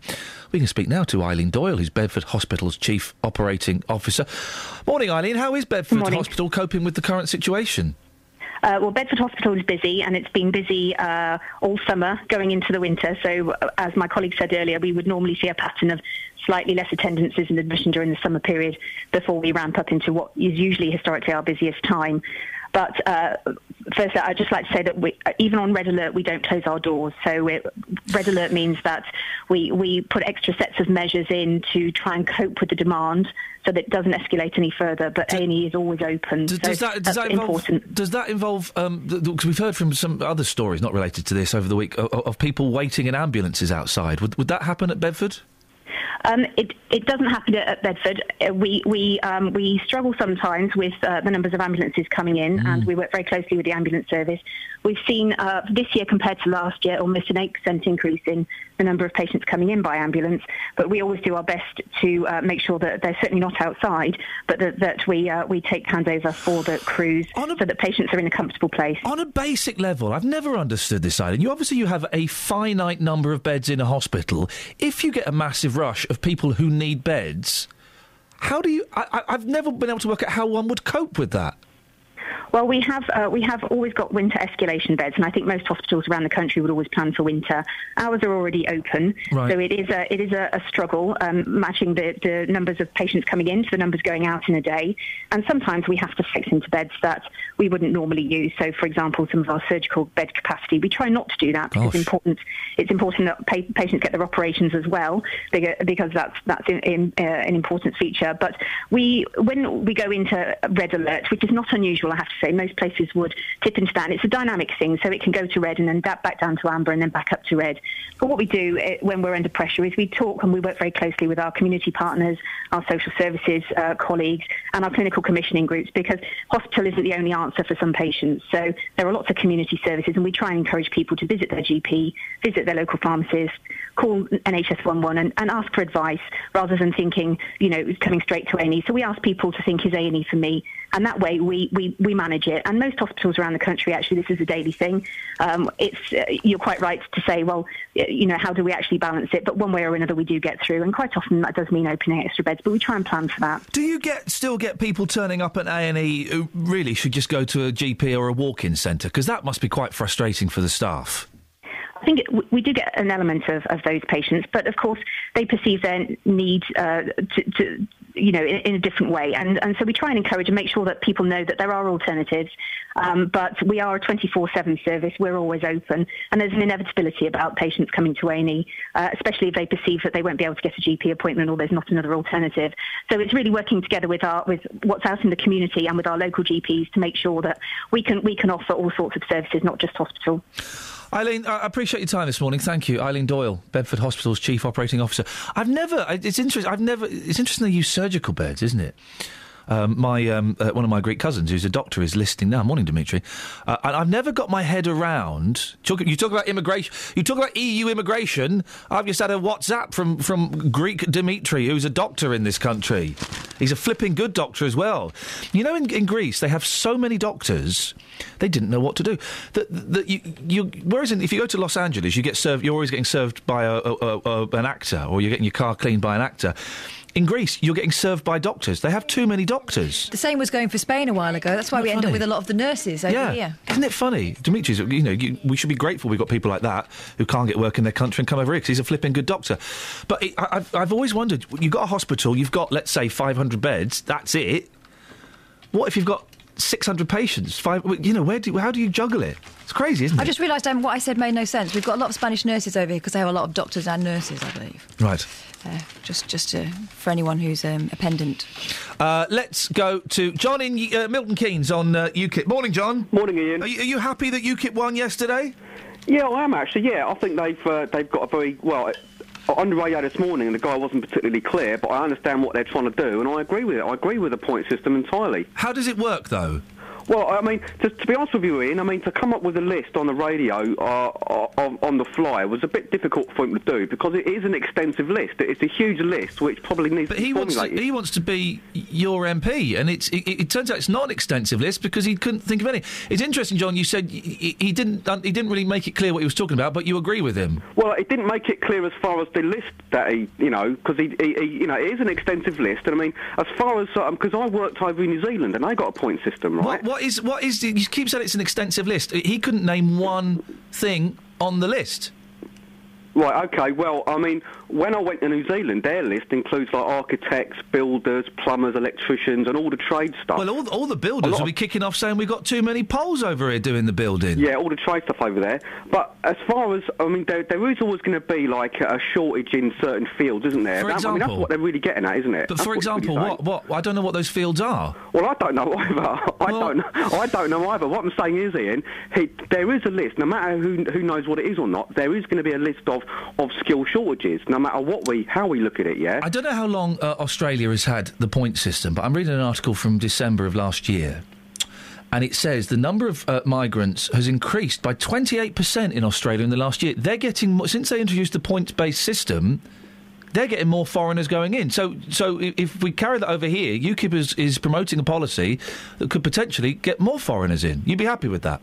Well, I would be happy with that because as far as getting the right people in, I mean that's what UKIP are on about. That's what's that guy's name was on the radio? I've forgotten his name now. Yeah, I mean that's what he was on about, wasn't it? I mean getting the right people in, the right quality of people in, as opposed to the numbers of people in. I mean I'd be happy as a taxpayer knowing that my money is going towards formulating a point system. right? I'll be happy with that. I really would be happy with that. If I got like a note coming, from the government saying like 5% of your tax money is now going to go towards employing the staff to go through a point system, to formulate a point system. You'd be happy with a system that would increase immigration into this country. You'd be happy with that? Yeah, I wouldn't be against it. John, thank you very much indeed. I'm just finishing, so I want to squeeze in Lynn. Morning, Lynn. Good morning, Ian. What would you like to say? Well, I was very interested to hear what he was saying. I also have worked abroad, and I've heard about the point system. Yeah, so it's point system that in Australia has brought in more immigration than before. Yeah, which is good if you're bringing in the right kind of people. Who are the right kind of people? Well, I think skilled people to start with. Well, what skills do we need? Well, that's what you have to look on the government website for. Well, the government website doesn't tell you what skills we need, does it? When you go to different countries to work, you look what jobs are available, and because in countries like Australia and Malta, you can't take jobs from people from the country that need them. But the thing is, if UKIP would introduce this policy if they got into power, bearing in mind they've now got 2 MPs, so there are now 2 members of Parliament who you would think would know the immigration policy, but they don't know it because it hasn't been settled. 2 days ago, Mark Reckless was saying that migrants who've been here a few years legally could be booted out. He's had to come back and apologise for getting that wrong. Their policy is to introduce a points-based system, but they don't know who we need. Can you not see, Lynn, that is foolish? Yes, I can see that. But, on the other hand, it's a good idea to have a point system so that we get people... It's a good idea. It's a good idea to have a car. It's a good idea. It's a good idea to have a car that's run by a special tablet. I've thought of that. I've just not through the fine print. Don't let anybody say anything. You're going off on a rant. Well, no, Lynn, because you're talking... No, I'm not. You don't let anybody say anything. Lynn. I think it's a very good idea to have some sort of system in this country where we can monitor who's coming in. And we do have a system where we monitor the people that come in. We let anybody in. No, we don't. Lynn, we don't let anybody in. Oh, we do. No, we don't. You don't have to have a job to come here. You come here, and they would say, our government now is saying, we might bring in a thing where 3 months you don't get any benefits. But Lynn, what you've just said is we have to go in a second because we've got the travel, but what you said is incorrect. We don't just let anybody in. That's not how it works. We've got so many unskilled people in this country. But Lynn, just address that point. We don't just let anybody in. We don't. Well, I disagree with you. Well, but you're disagreeing with a fact. No, I do think... We just let anybody in? Skilled people in. Anybody from any country can just come into this country, can they? Can't. No, not... Well, Lynn, then thank you very much. At last you've seen that what you said was incorrect. 08459 455 555. Travel news for beds, cards and bugs. BBC Three Counties Radio. On the M1 southbound, there are delays because of an accident between the Toddington services and Junction 11 for Dunstable. It's causing queues to Junction 13 for Bedford at the moment. It's because of an accident hitting the central reservation, and the emergency services are there on the scene at the moment. On the M25 anti-clockwise, it's starting to look very slow around Junction 19 for Watford, and in Watford, Exchange Road's looking quite busy at Beach and Grove. In Boreham Wood, looking at the Barnum bypass on the cameras, is queuing southbound between Stirling Corner and the Mill Hill Circus. And into High Wycombe on Marlow Hill, it's looking very heavy at the moment on the speed sensors. Also starting to look busy in Beaconsfield on Park Lane. We've not had any reports of any problems on the trains if you're commuting into London this morning. Samantha Breath, BBC Three Counties Radio. Thank you very much indeed. 7:47. If you want to give us a call on that, and just to clarify, we don't have a country where just anybody can come in. It doesn't work like that. 08459 455 555. Let's get the news now. UKIP have beaten the Conservatives in the Rochester by-election. Stevenage Borough Council has told a woman that she can't stay in her council home after her mother passed away. And some shopkeepers in Luton say they'll be closed tomorrow while a demonstration by the English Defence League takes place. More of your calls coming up. Let's get the weather. Here's Kate. Beds, Herts and Bucks weather. BBC Three Counties Radio. No, we've not swapped that quickly. It was Sarah an hour ago. It's still Sarah. Hi, good morning to you. We start this morning with temperatures somewhere between 4 and 6 Celsius across the 3 counties and quite a bit of cloud. And the story for the day is that we'll stay fairly cloudy through this morning, and then we've got some outbreaks of rain to move in through this afternoon. They come in from the southwest, crossing off towards the northeast, with us about 2 o'clock this afternoon. In the meantime, the temperatures really don't rise that much. much, just 7 Celsius the top temperature for the day today. But once the rain clears away by about 7 o'clock this evening, we'll start to see the temperatures rising as some milder air pushes towards us.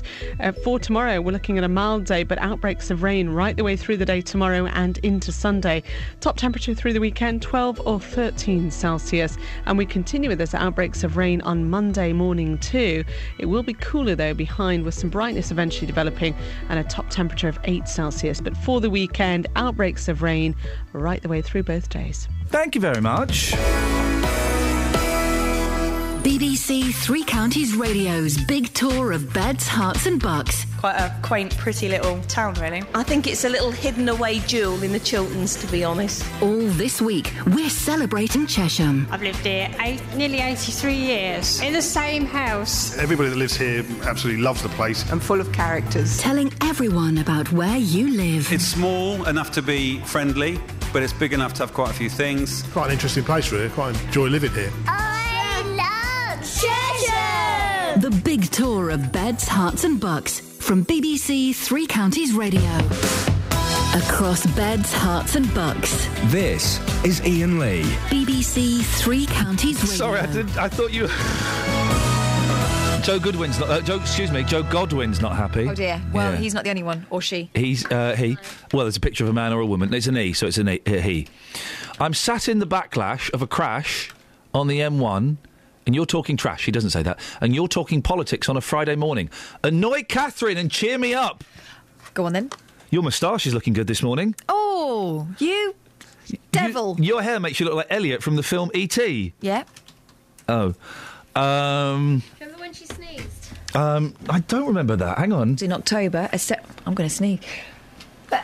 Sounds like a whiplash, doesn't it? In October, I'm going to sneeze. I'm going to sneeze. If you stick anything out of your window, you're asking for attention. You annoyed yet? Come on, get annoyed for Joe Godwin. Oh, Joe. Oh, you. Oh. Is that okay? You sound like you're straining one out.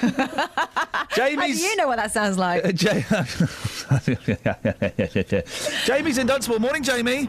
Morning. What have you got for us? Oh, yeah, I was just saying about the...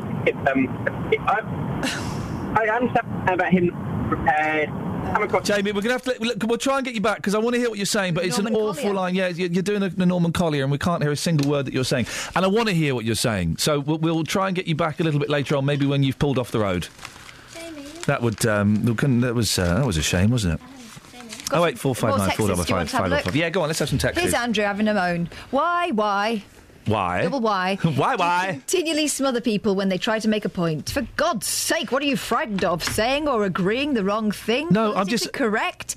You and JVS are both guilty of attacking the ordinary person's view just because I believe you are frightened to agree on air. Remember, although you've won an award, your existence as a radio presenter relies on the public contacting you. Andrew. No, it doesn't. I could totally do the show without you contacting me, but thanks. No, the thing is, when someone is saying something that is incorrect, that is factually incorrect, I have to interrupt, because you can't then base the rest of their argument on a lie. It's a lie that this country lets everybody in. We don't. Can I also point something out, Andrew? There are lots and lots of radio stations where they'll have a debate. Well, it's not really a debate. They'll have someone come on and the radio presenter will listen to them, probably disagree, but they won't engage with them. They'll probably say, well, thank you very much for your point. That was very interesting, when they don't mean it. That's not this show. And she was more than... The thing is, we're also constricted ever so slightly by time. If that lady wants to call back, she's more than welcome to. So I was kind of moving it on. But she was basing her argument on a flawed, incorrect premise. This country does not just let everybody in. Mark in Bedford says, Iain is wrong. Any person from within the EU is allowed to enter the country, as there are no controls on this. No, Mark, I'm correct. The country does not let anybody in. What's weird about doing this job, particularly when we talk about something that people get so passionate about, for example, UKIP and immigration, is that people hear what they want to hear. Mark is filling in his own blanks there. I didn't mention anything about members of the EU coming in. I said, to contradict the lady who called in, she said, this country lets everybody in. We don't. That's a fact. There is freedom of movement within the EU. Ladies and gentlemen, thank you. We weren't talking about that. So that, you're hearing what you want to hear. Listen, it's really good you're texting in. I love it. This morning, I think it's one of those conversations where we need to have phone calls. It's better if, and I will back down a bit and let you make your minds up. But I'll let you put your point across, sorry. But it's one of those shows, one of those topics, one of those conversations where it needs to be a conversation. It needs to be a dialogue, duologue, monologue, dialogue. So give us a call. 08459 455 555 is the telephone number. Tracy's in Buckingham. Morning, Tracy. Morning. What would you like to say? I work for a healthcare agency, and we interview dozens of carers and nurses who cover nursing homes and supported living and hospitals in Buckinghamshire, Oxfordshire, Bedfordshire. So many of the applicants that come in have got no care background at all. Right. So we turn them away. So many of them also have had a few months' experience for working for other agencies. So there are plenty of carers in nursing homes across our counties who've come from a non-caring background. So for the argument you had, or the discussion you had a short while ago with the gentleman who said about having people, you said you didn't want somebody looking after your relatives in a care home with no experience. No, I didn't say that at all. Again, it's someone else filling in the blanks. Didn't say that at all, Tracy. No care, who wasn't a caring-minded person. Didn't say that. So, Tracy, I don't know. Can you hear me? Yes. Yeah, didn't say that. What did you say? Well, I mean, I can tell you, but it's another example of someone hearing what they want to hear. What Steve was suggesting was that we stop people's benefits and we force them to go and work as carers. I said I don't want somebody who has been forced to work in the caring industry working as carers. That's what I said. I think, though, that people coming to this country are choosing the care industry as one of the industries as an easy option. Oh, it's such an easy option, isn't it? Wiping disabled people's bums when you've got dealing with people who have got dementia and are violent. You're right. It pays so well, doesn't it, Tracy? You're right. That is a very, very cushy job. It's a job that they can easily get into with no experience, and they're not care-minded people. They're not the caring nurses that we had years ago. Tracy, it is one of the... Listen, if you work in the industry, you know it is one of the crappiest jobs there is around. It is a horrible job to do because they have to do disgusting things. They have to do terrible, terrible things, and they get paid awfully. To say that it's an easy option for them is outrageous. And again, you've ignored the point that what you phoned up to criticise me for, I didn't say.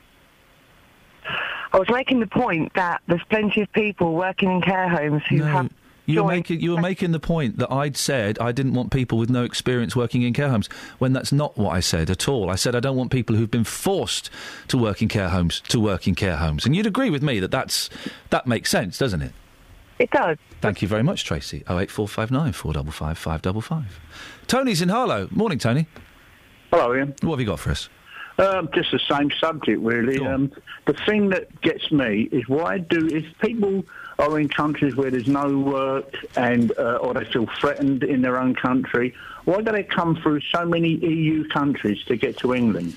Doesn't that tell you something? Yeah, it tells me they probably speak English. It tells me that they've got relatives over here who've done well. I mean, the thing is, the EU migrants, they don't just come to England. They do go to other countries. Well, it doesn't seem like that. No, it doesn't seem like it because you live in England. You don't live in Italy. You don't. In Calais. Look what's going on in Calais with all them. It's just the group is just getting bigger and bigger, and all they're interested in is getting to England because we're an easy touch. Okay, but we're one of the only countries that give out money. I bet anywhere else you go, you don't get no money. Okay, but there are loads of EU migrants in Spain. There are loads of EU migrants in Italy. It looks like they're all coming here to you, Tony, because you live here and you see them. 08459 455 555. I don't know what the figures are for EU migration. They're not going to go to Greece, are they? However beautiful it is, however great the souvlaki is, they're not going to go to Greece because there ain't no work. Stop. Listen, if we're going to have this conversation, we're going to do it properly, so you need to listen to what I'm saying, OK? I'm being very specific about certain things. 08459 455 555. And I'm surprised at Tracy, if she works in the industry, suggesting the care profession is an easy option? Are you kidding me? Travel news for beds, cards and bugs. BBC Three Counties Radio. There are delays on the M1 southbound after an accident between the Toddington services and Junction 11 for Dunstable. Queues are tailing back to Junction 13 for Bedford at the moment, and emergency services are still on the scene. Having a look at the M25 Junction 21A roundabout, that's looking quite slow on the speed sensors, and the M25 anti-clockwise is also looking very slow around Junction 16 for the M40. Elsewhere in High Wycombe on Marlow Hill, it's looking very heavy into town, and it's also starting to look busy in Beaconsfield on Park Lane around there. And on the speed sensors on the A5 approaching Hotcliffe, it's looking quite slow at the moment as well. We've not been told of any delays that will cause you any hold-ups on the way into London on the trains this morning. Samantha Ruff, BBC Three Counties Radio. Thank you very much. So many things to talk about, and the one that's got you hot under the collar is this UKIP success in the by-election. We'll take some more calls after the news with Lee. Local and vocal across beds, hearts and bucks. This is BBC Three Counties Radio.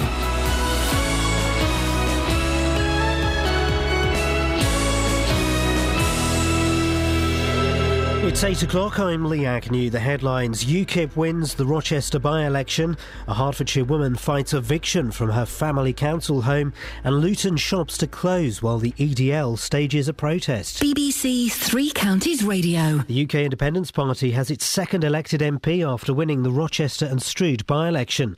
Mark Reckless, who defected from the Tories, won the seat with a majority of just under 3,000. The Liberal Democrats came fifth with just 349 votes. The UKIP leader, Nigel Farage, says it means the general election is wide open. Anybody that now tries to attempt to predict what will happen next year, frankly, is wasting their time. It is now unpredictable, beyond comprehension. I mean, this was seat number 271 on UKIP's target list. We've shown here that if you vote UKIP, you get UKIP, and I think the consequences are very difficult to predict. A woman is facing eviction from her family home in Stevenage following the death of her mother. Even though Gemma Sheldrick's lived back in the house for the past year, the council won't let her stay. Gemma says she's not been given the chance to prove she was living there. As far as I'm aware, if you've been living there for 12 months or more, you can succeed the tenancy. My mum was dying, so my main priority was looking after my mum, so things like ins and outs of her sorting out some paperwork stuff of putting me on tenancies and things like that wasn't something that was our priority. Hospitals say there's been a big rise in the number of patients going to their casualty departments. Over the past week, both Bedford and Stoke Mandeville hospitals have had no more beds available. Bedford's Chief Operating Officer, Eileen Doyle, says there are steps they can take to cope with high demand. It is a struggle matching the numbers of patients coming in to the numbers going out in a day. When we go into red alert, which is not unusual, I have to say, we talk and we work very closely with our community partners, our social services colleagues and our clinical commissioning groups, because hospital isn't the only answer for some patients. Some shopkeepers in Luton say they'll be closing their doors tomorrow ahead of a demonstration by the English Defence League. Despite the police urging them not to close, they say they don't want their windows broken and are prepared to lose £2,000 worth of trade. I'm closed. All day closing. I don't want a headache. We are losing £2,000. Yeah, it's very bad. Police say don't close a shop. They look after. But I'm not interested. They sometime broken my glass. In sport, Stevenage are out of the FA Cup after losing 2-1 to non-league Maidstone United in their first round replay last night. The home side got the winner with 3 minutes left on the clock. And practice for the Abu Dhabi Grand Prix gets underway in just 1 hour's time. The weather will be bright at first, but turning cloudy with outbreaks of rain. Top temperatures around 10 degrees Celsius. That's 50 degrees Fahrenheit. You can get the latest news and sport online at bbc.co.uk/3counties. BBC Three Counties Radio's big tour of beds, hearts and bucks. Quite a quaint, pretty little town, really. I think it's a little hidden away jewel in the Chilterns, to be honest. Telling everyone about where you live. Bustling, unique, friendly place. All this week, we're exploring Chesham. One of the great things about Chesham is everybody lives close to it, so most people can actually walk into the town. The big tour of beds, hearts and bucks. BBC Three Counties Radio. Morning. Very busy morning. I can see Catherine working.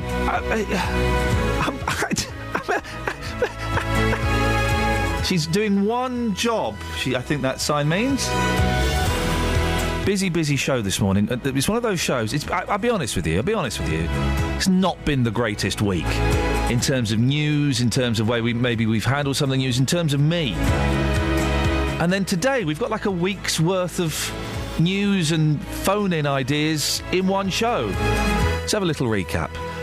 UKIP is the big story, that they won their second seat in the Houses of Parliament in the by-election yesterday. Just trying to gauge the mood on that, whether that excites you, scares you, pleases you, just your thoughts on that.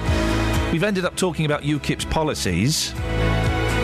Turns out no one knows what their policies are, particularly the ones about immigration. Even a prospective parliamentary candidate for UKIP is a little unclear on the fineries of it. 08459 455 555. Kind of on the off to a tangent on that story. Front page of a lot of the papers. A Labour MP tweeted a picture of a house in Rochester that's got 3 union flags hanging out the front. The implication being it looks a bit chavvy. Well, I think it looks a bit chavvy. 08459 455 555. A woman who looked after her mum as she died of cancer. Lived in the house for a year. Council house. She was hoping she would get the council house. The councillor said, Oh, and there's an EDL march happening at the weekend in Luton. You see what I mean about lots of stuff? Across beds, hearts and bucks. This is BBC Three Counties Radio. Busy, isn't it? Quite a bit, yes. Lots of calls to get to. Before we dive in and I get a battering from people who've heard things that I haven't actually said, you got any texts, Catherine? Yes. Go. Some Please. of them haven't heard what you... Oh, okay, go on. Paul, OK, looks like your views are the only ones that matter this morning, so we should all accept this and move on. Maybe try understanding callers' views instead of belittling them. No, not belittling them. This is the thing. Listen, I do let people speak, but if they are basing the whole premise of their argument on a mistake, a lie, an incorrect fact, I have to correct that fact. Otherwise, the whole argument is pointless. Dan in Milton Keynes, I for one am happy about UKIP winning another seat. The political landscape in the UK is changing and the powers that be seem oblivious to it. So maybe the only way for them to realise that it's not working is for UKIP to win more and more seats. That's from Dan in Milton Keynes. The 2015 election, I never thought I'd say this, is going to be well exciting. It's going to be really exciting because everything could go up in the air. Anything else? That's not too rude about me. Really, I'm just... Well, if people aren't putting their names on it, so I'm kind of reticent to read them out. Yeah, I'm never a fan of the anonymous text. Do put your name on it, please. Otherwise, you probably won't get read out. 81333, start your text 3CR. Put your name on it. Ian's on the M1. Ian, you wanted to talk about the flags. Hi, Ian. How you doing? Yeah, I'm all right, thanks. What you got? These chavvy flags, you only see them when there's not... I'm talking about when there's not a football competition or the Olympics going on. Yep. The only place you see the St George's flag out of a window is in a council flat or on council estates. And they are chavvy. There's no doubt about it. So you're completely correct. Why do you think that... Why are they chavvy and you're humble? Because why on earth would you want to display a flag in your window? It's madness. Why would you want to do that? Can't understand the point. To show that you... I tell you where I saw a flag recently, and it wasn't an English flag, it wasn't a St George's flag, it's a place called Corby, where there's loads and loads of Scots, and it's not a particularly nice place, but you see a lot of Scottish flags in council flat windows. Why? What's the point? can't understand it. Is it some sort of boasting about their national identity? I can't understand why you do it. But you only see it, where I'm saying, in chavvy areas. Ian, thank you very much indeed. Your thoughts on that, please. Ian saying there, you only see the flag of St George or any national flag in chavvy areas, council flats and council estates. And also, I'm phrasing this very carefully because I'm waiting for the phone calls from people who didn't hear what I just said, who thought I said something else. I have phrased that very, very carefully. You will have heard something else, some of you. Want to give me a call? 08459 455 555. Remind us of the story about Gemma and her mum's house, because we've got a caller on that, haven't we? Gemma, 25 years old, had lived with her mother again, moved back in with her mother into their family home to nurse her through her cancer. Unfortunately, her mum didn't make it. Gemma wants to stay in the house, but the council say that because her mum was still on the rent book and she had not been left any kind of tenancy agreement, her name's not on it, there's no proof she's been living there for a year, which is what's required for that kind of inheritance of a tenancy. We're keen to get you... I mean, if we hadn't been doing the UKIP stuff, this one would have flown, I know, but... Something that was brought into it is that the mother had done an awful lot for charity. She'd got a British Empire medal. Oh, She'd yeah. also been... she met the Queen. Had given a posthumous award at the Pride of Stevenage. And Gemma made the point that there are all kinds of people working the system. Here is a family that's done its bit for the community and they're not getting cut any slack. Do you think they deserve to be cut some slack? David's in Milton Keynes. Do you think they deserve to be cut some slack, David? No, good morning. Well, I don't know. It's tricky because if she's moved there for over a year, I was telling the researcher that you have to register on the electoral register by law. And obviously, if she's been there over a year, why hasn't she registered? And the fact is that she left her previous tenancy. There must be proof where she left her previous tenancy. Well, she's still paying the rent her ex-boyfriend's. Well, she said she wasn't paying the rent. Right. I asked her, she said no, she wasn't paying the rent. Yeah, well, I just think that she wants a house, obviously a house. But if, for instance, she wanted the property where the mother was, the mother could have then asked for a joint tenancy on there, put her name on there with it, with a covered saying her daughter's been there. But electoral register, should have been registered. You can understand why she might have let that paperwork slide, though, can't you? By law, you're supposed to register under electoral register. But you can understand why you might have let the paperwork slide, though, can't you, if your mother's dying of cancer? Not really, no. I mean, I'm dying of cancer. And I've had to fill in forms, so you don't just let things go like that. If you've got the property and you moved in for over a year, she said, she could have registered on the electoral register. The third item was that... do you believe that a single woman should live in a big house, or a house, I don't know, two or three bedrooms? Two-bedroom. Yeah, two-bedroom house. The shortage of houses we've got at the moment anyway. She should have been offered a flat in place of it. But what I'm trying to say, her mother could have, and she could have done things like, for instance, saying, OK, I've got this. Mum, obviously I want to live here when you pass on. You've got to talk about them things. I'll put you down on the council's joint tenancy with my name on Can I just say something, David? And this might be construed as being rude, and I'm trying to phrase it so it's not. You said something interesting here. You're dying of cancer. You say you're dying of cancer, or you've got cancer. I've got dying of cancer. I've got to 15 months to live. Paul Scoins knows about it and what I'm going through. Because Paul, no Paul. That rings a bell with me it rings a bell. Okay, well, listen, I'm sorry. I can't talk about it because I'm suing them at the moment. Okay, so I'm not doing talk about it specifically, and I'm sorry to hear that. And maybe one day we'll get to talk about it. But in some ways, this is going to sound awful, David, and I hope I can have a conversation about it. In some ways. Am I going to phrase it like this? Yes, I am. OK, let's just jump. Let's put our chips on the table. In some ways, it's easier for the person who's dying of cancer than those around them. In as much as, quite often, though, and I'm not saying this is necessarily your case, this could be Gemma's case, the people that are around them have to sort out the business stuff. They kind of have to be minded of... They have to sort out the flipping funeral, generally. They have to be mindful of the house. Whereas the person who's got the disease... it's in some ways it's easier for them to accept they've got the disease than those around it. I've got to go into this. Ian, I've paid for my funeral. I've told them what I want for my funeral. Yep. I've paid for my wife's funeral. My wife's got dementia. Oh, blimey. Right, yeah. I've done the will. I've actually gone now in front of a solicitor. I'm going through power of attorney for my wife's thing. I am not. If you're a caring person, you wouldn't leave anything to any of your family. No, Mum, she's. I disagree with that because sometimes it just comes up on you, and I don't think you can say, David, that if you were a caring person, you wouldn't leave this to your family. No, you're responsible.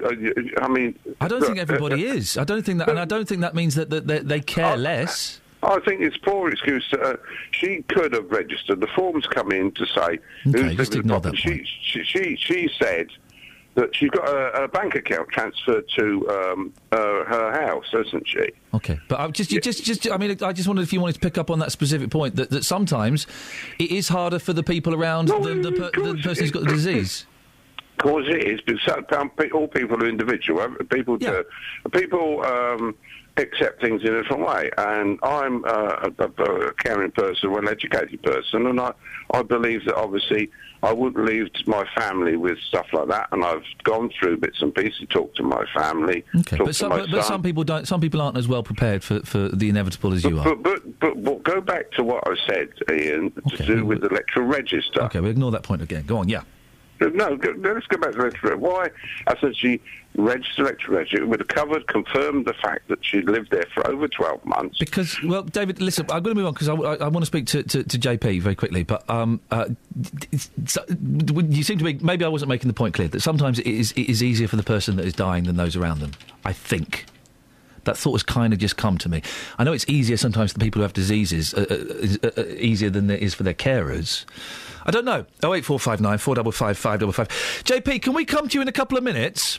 Yeah, that's fine. Because I know you've got a good story to tell us, and I want to make sure we get all of it. The JP is an immigrant, and I think he's going to let us know just how difficult it was to get to this country. Does that make sense, what I was saying, Kath? Yeah, I think so.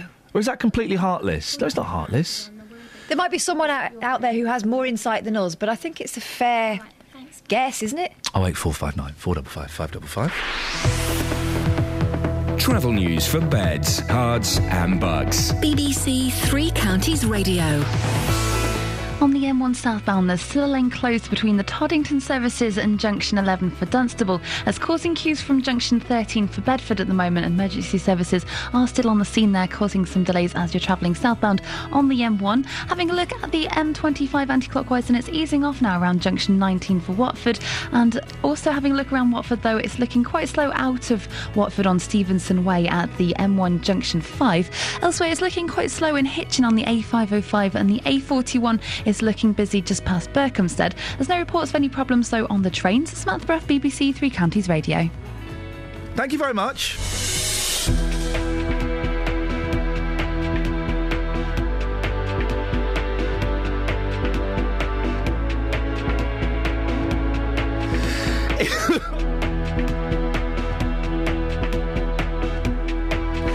It's 8:16. It's Friday, the 21st of November. I'm Iain Lee. These are your headlines on BBC Three Counties Radio.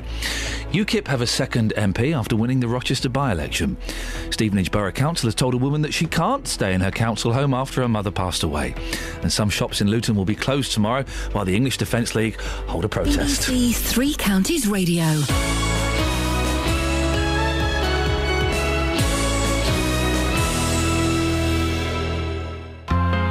Tomorrow we'll feature two league leaders. Great goal! And Miller has made the difference. And two teams hoping to carry on winning. Surely this is going to be number 5. It is number 5. Watford host top of the table Derby. Brilliant finish from the Czech, and that surely is the 3-point seal. And Luton travel to Burton, while MK Dons entertain Port Vale. Now Dele Alli with a shot into the net. With Stevenage going to Northampton. Three Counties Sport. Tomorrow from 2, here on BBC Three Counties Radio. Great show yesterday. Oh, thanks. Great show. We're listening to that in the car. We missed a bit, but you filled in the blanks. Right. I would recommend, if you missed Jonathan's show...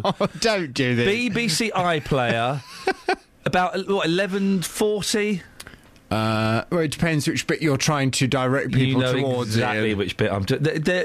Jonathan, I love it. This is what you don't get from radio hosts, okay? When you're annoyed with a listener... Good radio. When you're annoyed with a listener, you let them know you're annoyed. And you let that fella... You let Ben yesterday know you were annoyed. Yeah, I banned him. Banned him not only from the show, but the whole station I banned him. It's about the last 20 minutes of the show. Go and have a listen on iPlayer. No, it wasn't very nice, you see. No. Because Shayna was on about her dog treat. Yeah. And, you know, the audience were being very honest. You know, that's what I like about the audience here. They're very honest and upfront about whether she got a case or not. Nope. And then Ben just phoned up just to be nasty, and he called her a bad word. And I don't like that. It's not nice. It's not nice. I'm laughing. Why are you laughing? It's not nice. I was listening in the car with Catherine, and we were both going, what did we miss? We just missed it. We just missed it. Now I know what we missed. Boy, I'm going to go on the iPlayer again, yeah.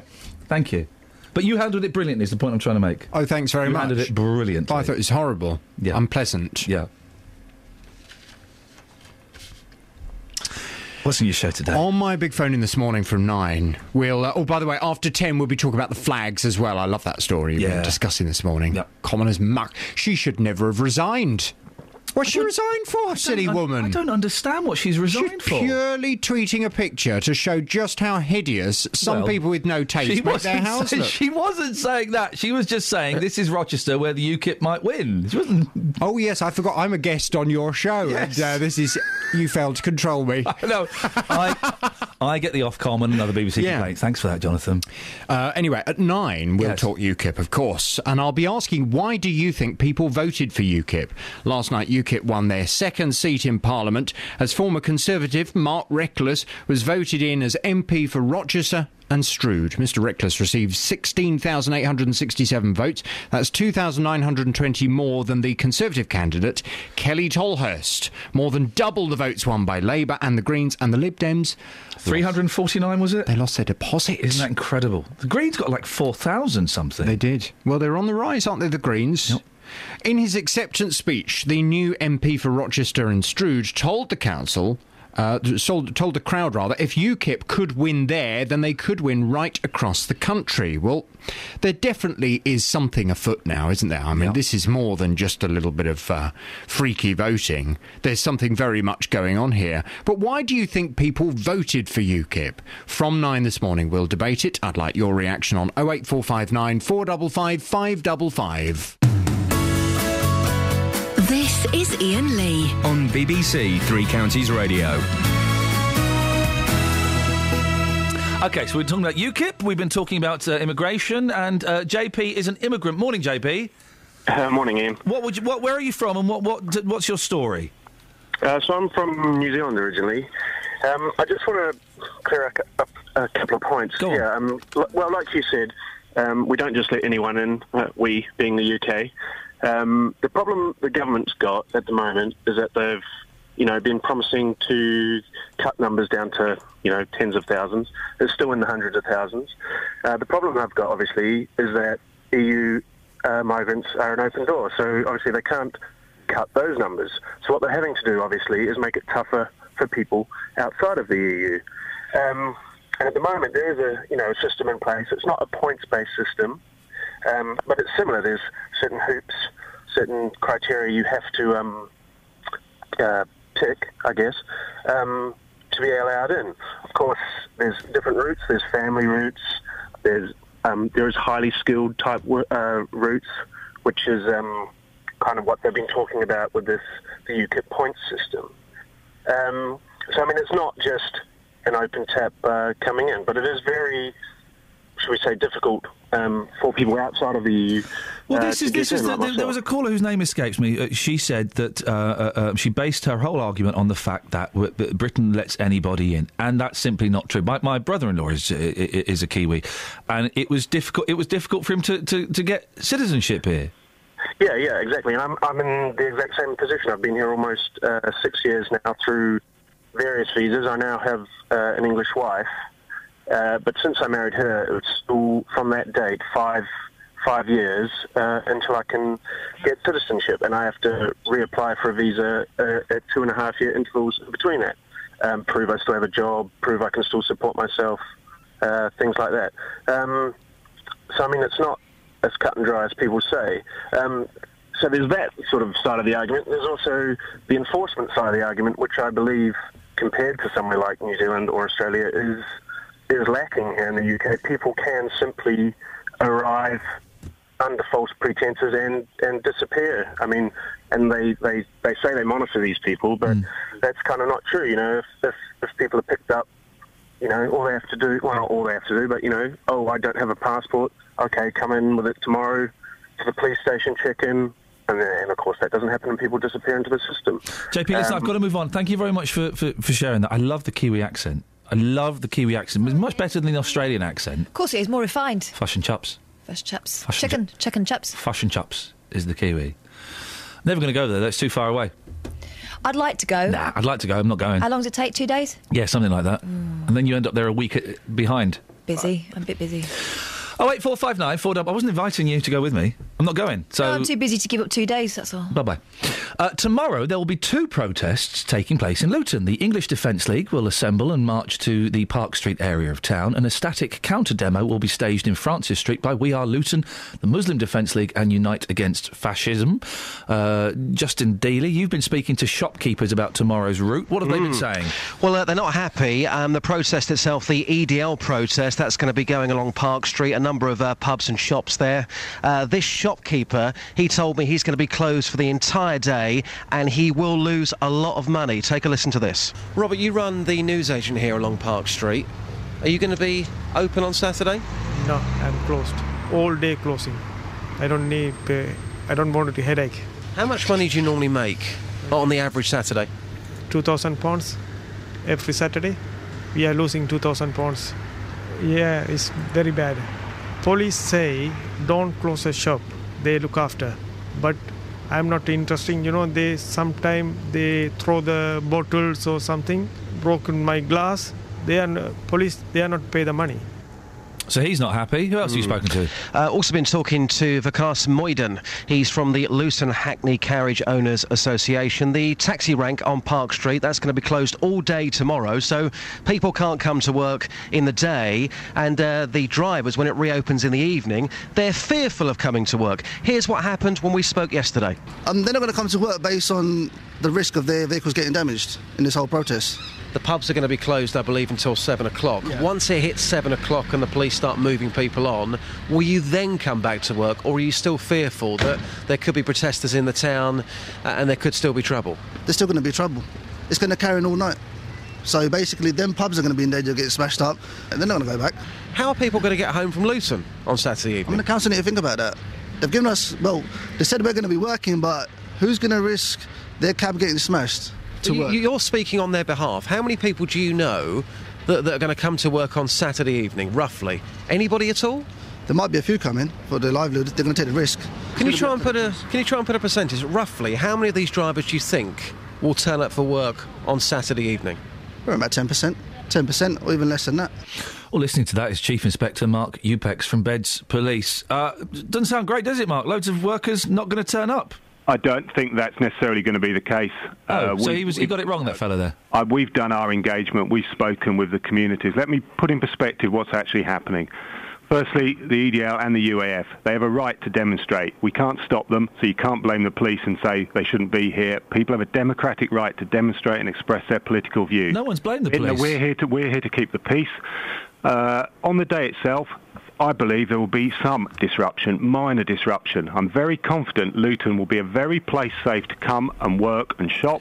And I would encourage people... No, let me finish. I'd encourage people to come here and work. Mark, they've just said basically you're contradicting what the workers have said. They've said they're going to close their shop. Obviously you want them to come, but I'm not contradicting. No, I'm not contradicting. They've said they're going to close their shops and the taxi drivers aren't going to turn up for work. Some people will close their shops. The Hackney carriage has been moved over to Wellington Street and the Galaxy interchange. A lot of shopkeepers will be open. A lot of shopkeepers we've spoken to will be open. And a lot won't. And I don't know if there will be a lot. All I'm saying is, though, that's their choice to close. Mark, I can guarantee them it will be a very safe day to be in Luton. This demonstration will go ahead. You can guarantee it will be safe. There'll be no injuries. I didn't say no injuries. You guaranteed it will be safe, Mark. I said it will be a safe day. Mark, what's your I don't know why you've come on with an attitude. No one's come on with an attitude. No one's criticised. I'm trying to reassure people that it's going to actually be. I don't know if you're doing the job though. Well, why don't you think I'm doing it? What would you like me to say? Well, no. You're just being a little bit aggressive, Mark. No one here has blamed the police. I don't think I've been aggressive, and I don't think I sound aggressive. Gosh. I think you tried to present this in a way to suggest that there's going to be turmoil and trouble. No. I suggest the EDL will be away by about 5 o'clock. No. There's going to be plenty of police officers on the day, more than enough police officers to keep the town safe, and I think it's going to go really well. Mark, at no point, I don't know what you've been listening to, at no point have we suggested this is going to kick off. We have spoken to shopkeepers and cab drivers who are going to close their shops and aren't going to turn up in their cabs. You've said that, you've come on, the first line you said was, this isn't the police's fault. Well, we've not said it's the police's fault. I don't know why you... What would you like me to... What do you want to talk about then? Let's put that behind us. I don't believe I did represent myself in that way. I'm just trying to reassure people... That's what you said. That's actually what you said. That's because you actually said it doesn't paint a very good picture, does it? And I think there was a strong implication in this, is what are the police doing about it? And that's what I'm actually trying to explain. Mark, I'm going to let you go, Mark. Thanks for coming on. OK, no problem. Bye-bye. Guys? Beulah? Did I just have a row with the Chief Inspector? I have no idea what happened. I didn't even want to do the bloody EDL story. I didn't even want to do it. I'm the one that says when the EDL are doing a march, I don't want to do it. I never want to talk about it. I don't want to give them the publicity. What on earth just happened there? There'll be a complaint. Boss, expect a complaint from a copper. Travel news for beds, cards and bugs. BBC Three Counties Radio. If you're heading south on the M1 this morning, there are delays from junction 13 for Bedford towards the Tardington services. It's because of an accident there. A car has hit the central reservation and emergency services are there on the scene at the moment. In Watford, it's looking quite busy at the moment around the Stevenson Way out of Watford, and it's looking a bit slow on the A505 into Hitchin as well. Having a look at the rest of the motorways, we've not got any reports of any problems on the M4 or the M40. And for commuters heading into London this morning, we've not been told about any problems on the train so far. Samantha Breath, BBC Three Counties Radio. Across beds, hearts and bugs. This is BBC Three Counties Radio.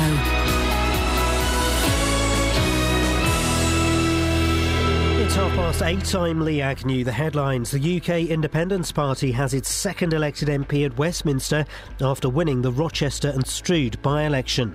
The Liberal Democrats lost their deposit with just 349 votes. A woman is facing eviction from her family home in Stevenage following the death of her mother. Gemma Sheldrick says she's not been given the chance to prove she's lived there for a year. And some shopkeepers in Luton say they'll be closing their doors tomorrow ahead of a demonstration by the English Defence League. Despite the police urging them to stay open, they say they don't want their windows broken. The weather will be bright at first but turning cloudy with outbreaks of rain. Top temperatures around 10 degrees Celsius. That's 50 degrees Fahrenheit. Three Counties Sports. BBC Three Counties Radio. Stevenage are out of the FA Cup after losing 2-1 to Maidstone United in the first round replay last night. The home side got the winner with 3 minutes left on the clock. Refusing to blame the defeat on the 3G pitch, Stevenage manager Graham Wesley praised his opponents. They were more than a match for us over the two games. We played them on grass and we played them here. People talk about the surface. It's not about the surface. Their appetite and their attitude to winning, their know-how in terms of winning. They've got some good quality players there, lads who are way below the level they're capable of playing at, and they deserve to beat us. And Stevenage play Northampton tomorrow, while Watford face Championship leaders Derby. Luton travel to Burton Albion and Wycombe play Cheltenham. It's the MK Dons against Port Vale. And Dons manager Carl Robinson says he's already told his strikers which of the next 5 games he'll be playing in. I spoke to them both on Tuesday. I said, is this better for you? And Ben went, it's great, because now I know I can work harder on this day, knowing I'm not starting on that day, but knowing I can prepare for this day. It means that I know I've got 25 minutes of come on there, that I know what I've got to do, because I've watched, and Griggy said exactly the same. He said, I said to the team, what would you prefer? And they went, no, this is the way we want to do it. So it's working. In motor racing, Lewis Hamilton says he doesn't feel under pressure ahead of the title-deciding Abu Dhabi Grand Prix this weekend. Hamilton leads Mercedes teammate Nico Rosberg by 17 points and needs to finish second if Rosberg wins to secure the title. But Hamilton says his familiarity with the circuit could work in his favour. It's a great circuit. It's generally suited the car that I had when I was back in McLaren years ago, and it's definitely a track has suited my driver's style in the past, but every year is different, and I hope to take that positivity into this weekend. And first practice gets underway in half an hour's time. BBC Three Counties News and Sport with more at 9 o'clock. Call 08459 455 555. BBC Three Counties Radio. 08459 455 555 is the telephone number. My apologies to Chief Inspector Mark Upex there if he felt that he was slighted in any way. Never my intention at all. We've got people phoning up saying I cut him off. Didn't cut him off. It just wasn't working for me. I just want to ensure that I didn't even want to talk about the EDL. Let me just tell you this. When the EDL are doing one of their marches, I never want to cover it on this show, and I'm always outvoted, OK? I'm always outvoted. I never want to talk about them. Never want to give them the oxygen of publicity. I don't want to address it. Don't want to address it. Let's let them, shrivel up, wither away and die, right? So we did it because I was told we had to do it. We have spoken to some shopkeepers who are going to close their shops. We have spoken to some cab drivers who are not going to go do the cabs. At no point, I don't know, I wasn't really listening to Justin Singh. I was kind of getting ready for the interview. I was reading through the questions. At no point did I blame this on the police I was listening to Justin's stuff, and what he was doing was talking to people who didn't want to take the chance.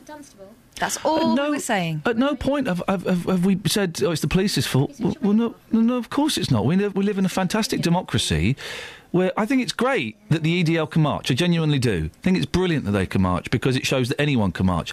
I just don't want to talk about them. No, we're talking about them for flipping ages. They win again. But, Kev, I don't know. Did I completely misjudge that, Kev? Yeah, I reckon he came on with total attitude towards you for some unknown reason. I mean, you didn't give him ammunition as such to actually warrant it. I suspect there'll be complaints later on in the day. Oh, well, another one to add to the list. Listen, and I can't believe we had a row with the Chief Inspector. I'm in trouble.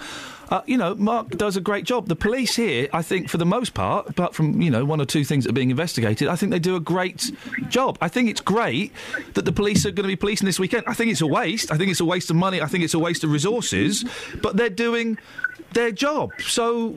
And we have spoken to people who are not going to be working on Saturday because of this. As for that shopkeeper saying he doesn't want to open, I quite understand where he's coming from because the police cannot guarantee. No, Kev. He can guarantee it's going to be safe.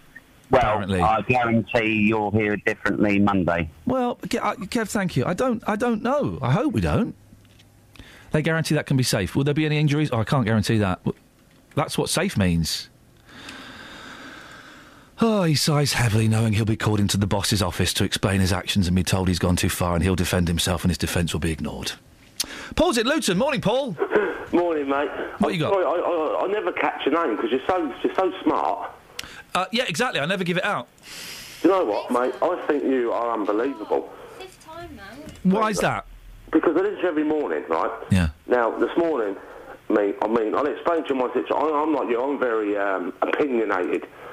And also, I've got an ABI. You know what that is, don't you? No. It's a brain injury. Oh, right, OK. How'd you get that? You've even overpowered my medication this morning. Wow. First thought was about the UKIP, wasn't it? Yeah. And then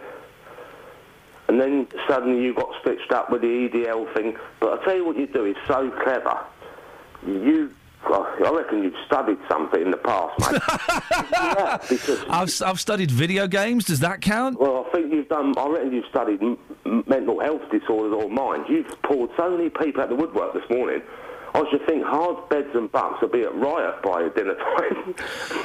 Paul, you got any of that medication to spare? Because I think I could do with some this morning. I said to the lady, you've overpowered it. Wow, wowzers. So I'm better than drugs. But you're a fisherman, you dangle the bait, and they bite though, didn't they? Didn't they just? So someone on Twitter rather cruelly calls it moron fishing. I would never use such a phrase. Moron fishing? Yeah. Oh, do you know what I would call it? There's a name for it. Yeah? I can't think of it because I'm not that brainy, but what it is, when you're trying to get out of somebody, it's got to be the policeman, you set the bait, and people fall for it. Yeah. And then they bite, and when people get het up, like they say things they shouldn't say and drop themselves right in it, don't they? That's the way it works. Although with the copper, Paul, I don't think I said anything. And I genuinely, I didn't hear that. No, I apologise to the Chief Inspector if I did say anything that was misleading about the police force, that was disrespectful. I've got great respect for the police, right? And if I said anything that was rude or misleading or offensive, then I humbly apologise. Okay, I humbly apologise. All my dealings with the police, Paul, have been brilliant. Most of my dealings with the police have been brilliant. I've got nothing against people. No, but I just picked up. There we go. Thank you very much indeed, Paul. But I just picked up an attitude there and an accusatory tone. 08459 455 555 is the telephone number if you want to give us a call. I do. Yes, Iain points out he listens every morning, but he doesn't know your name. Yeah, I know. He's got brain injuries, on a lot of medication. Can we get some of that medication from that guy, please? Are we allowed to? No, I don't think so. I think that Okay. might be illegal. Thank you very much indeed. We didn't get to talk about Jeremy Vine on his bicycle speeding, or I can make you psychic. I'm feeling I can make you psychic. I feel we need a little light, as it's been a very slim, shady show this morning. Clairvoyant Day 2, Stars Medium, shows how to use your own powers. I can make you psychic, and there's a picture of her with some really big stars. Tracy Emin, Kim Kardashian and Sunita. Sorry? Back up a minute. Yeah. Kim Kardashian. Yep. Tracy Emin. Yeah. And Sunita. Yeah, she's a psychic to the stars. Spirit guides. Jane, she spells the name Jane with a Y. There's a Y in there. I think that's allowed. Yeah, I know, but it implies mystical crystals and patchouli oil. Jane says we all have spirit guides. They're all around us. When I do a reading, my spirit guide will link with the spirit guide of the person I'm reading, usually a loved one they've lost. They give messages to my spirit guide. Tools like intuition... Sorry? If your spirit guide is someone you lost, who was your spirit guide before? Before you lost them? Maybe somebody else you lost. Oh. Or one of the Three Stooges, I don't know. Tools like intuition and sixth sense can help you to connect, and you need to be open to signs. If someone is trying to speak to you, the signs will be repetitive. When I smell tobacco, I know my dad is there. Or it could be an aftershave a loved one used. So aftershave, what you smell of when you die goes with you. What about Elvis? We all know where he died. Is that smell, I'd leave it 25,000 millennia. If you smell that but no one is around, you know it is the loved one. If you see a feather, it means a spiritual loved one is around you. Or birds. Or a cat's had a pigeon. When I see a ladybird or a robin, I always think of my mum. Is she trying to contact me as well? Because I've seen ladybirds and robins. When I see muddy shoes in my house, I think of my mum, because she would always tell me off for it. Kelly, sorry? Maybe that lady's name was Robin. Yeah, or her mum was a bird. Or a lady. Bird. A lady came to see me once, and a bumblebee got in our room. I pointed out, and she said, "It's my mum. She always come to me." It's nature. Let's leave this and stop talking nonsense. I think it's nice that people have things to remind them. I tell you what, I noticed this the other day, because my shower's not working. I've got a filthy aura. My aura is filthy. Well, luckily it tells you how to cleanse your aura here. Sit in a quiet space with relaxing music and slowly breathe in for 5 seconds, then exhale for 5, advises Jane. Let's do it now. Visualise a white light going around you. And as you breathe in, take in the white energy and feel it cleansing your body. Then exhale negativity and the strains of the day. I'd recommend doing it for 3 to 5 minutes every day. It's not cleansing your aura, it's just like a really basic meditation. Sounds like having a cigarette, but without the cigarette. Or just having to relax. Angel cards, cards, come for on. goodness. Angel cards, Akbar. Good morning, Iain. Good morning, angel cards, Akbar. Iain, I was very disappointed with the attitude of the Chief Inspector you spoke about 5-6 minutes ago. Yeah. It appeared that he came to speak to you with a predetermined attitude that he was going to take you on, and that's what he did. Well, and without listening... Chief Inspector Mark Upex from Beds Police, and again, I will keep saying this. I apologise if I in any way was loaded, was weighted, was anti-police. I had none of that. At no point I said it was the police's fault. Ian, I don't think there is anything for you to say in defence of yourself, because you didn't say anything, and for that matter, I didn't hear anything that could have asked that. Do you think, Akbar? Do you think? Yeah. Did it sound to you that the chief inspector had an attitude? Yes, right, exactly. Okay. And I think that is part of the... Akbar, listen, thank you, I'm going to move on. I think that is part of the problem with some police officers. I'm sure Mark just had a bad morning, that's fine. But with some police officers, they don't realise that they sound like they've got a negative attitude. They don't realise that they sound like that. And I don't know what you do about that, but I think that's why some people don't like coppers. Can I just clarify, if anyone... I mean, the suggestion was that we were ramping this up. I don't think we were ramping it up. We'd spoken to a couple of people who didn't want to take any chances. I hope it does go safely this weekend. I hope it does. Of course, the police are going to say, "Hey guys, come to Luton. It's safe," because that's their job and that's what they want to do. But we have spoken to some people. We didn't fake those people. We didn't make those people. They genuinely got in touch and said, "Yeah, I'm worried because the EDL are going to be here." And the other bunch are going to be here, and I'm worried about my business. And cabbies are worried, and they're not going to be working, some of them. That guy was willing to forgo £2,000 worth of business. Are we not supposed to report that? I mean, it's a story. 08459 455 555 is the telephone number if you want to give us a call. Crystal Readings. I used to go to school with a girl called Crystal Readings. Fibber. I learnt how to do crystal readings. No, you didn't. Well, I paid a woman some money and I went to her house and Jane says the crystals choose you. Oh, come off it. So it doesn't matter how much you spend on them. You can even use bits of coloured card or ribbon, so not crystals. So the healing power of the crystal could come from a bit of card. What would you like to say? Each colour has a different meaning. The reader asks the other person to pick a crystal from a bag. If your friend picks pink, she needs to talk about her love life.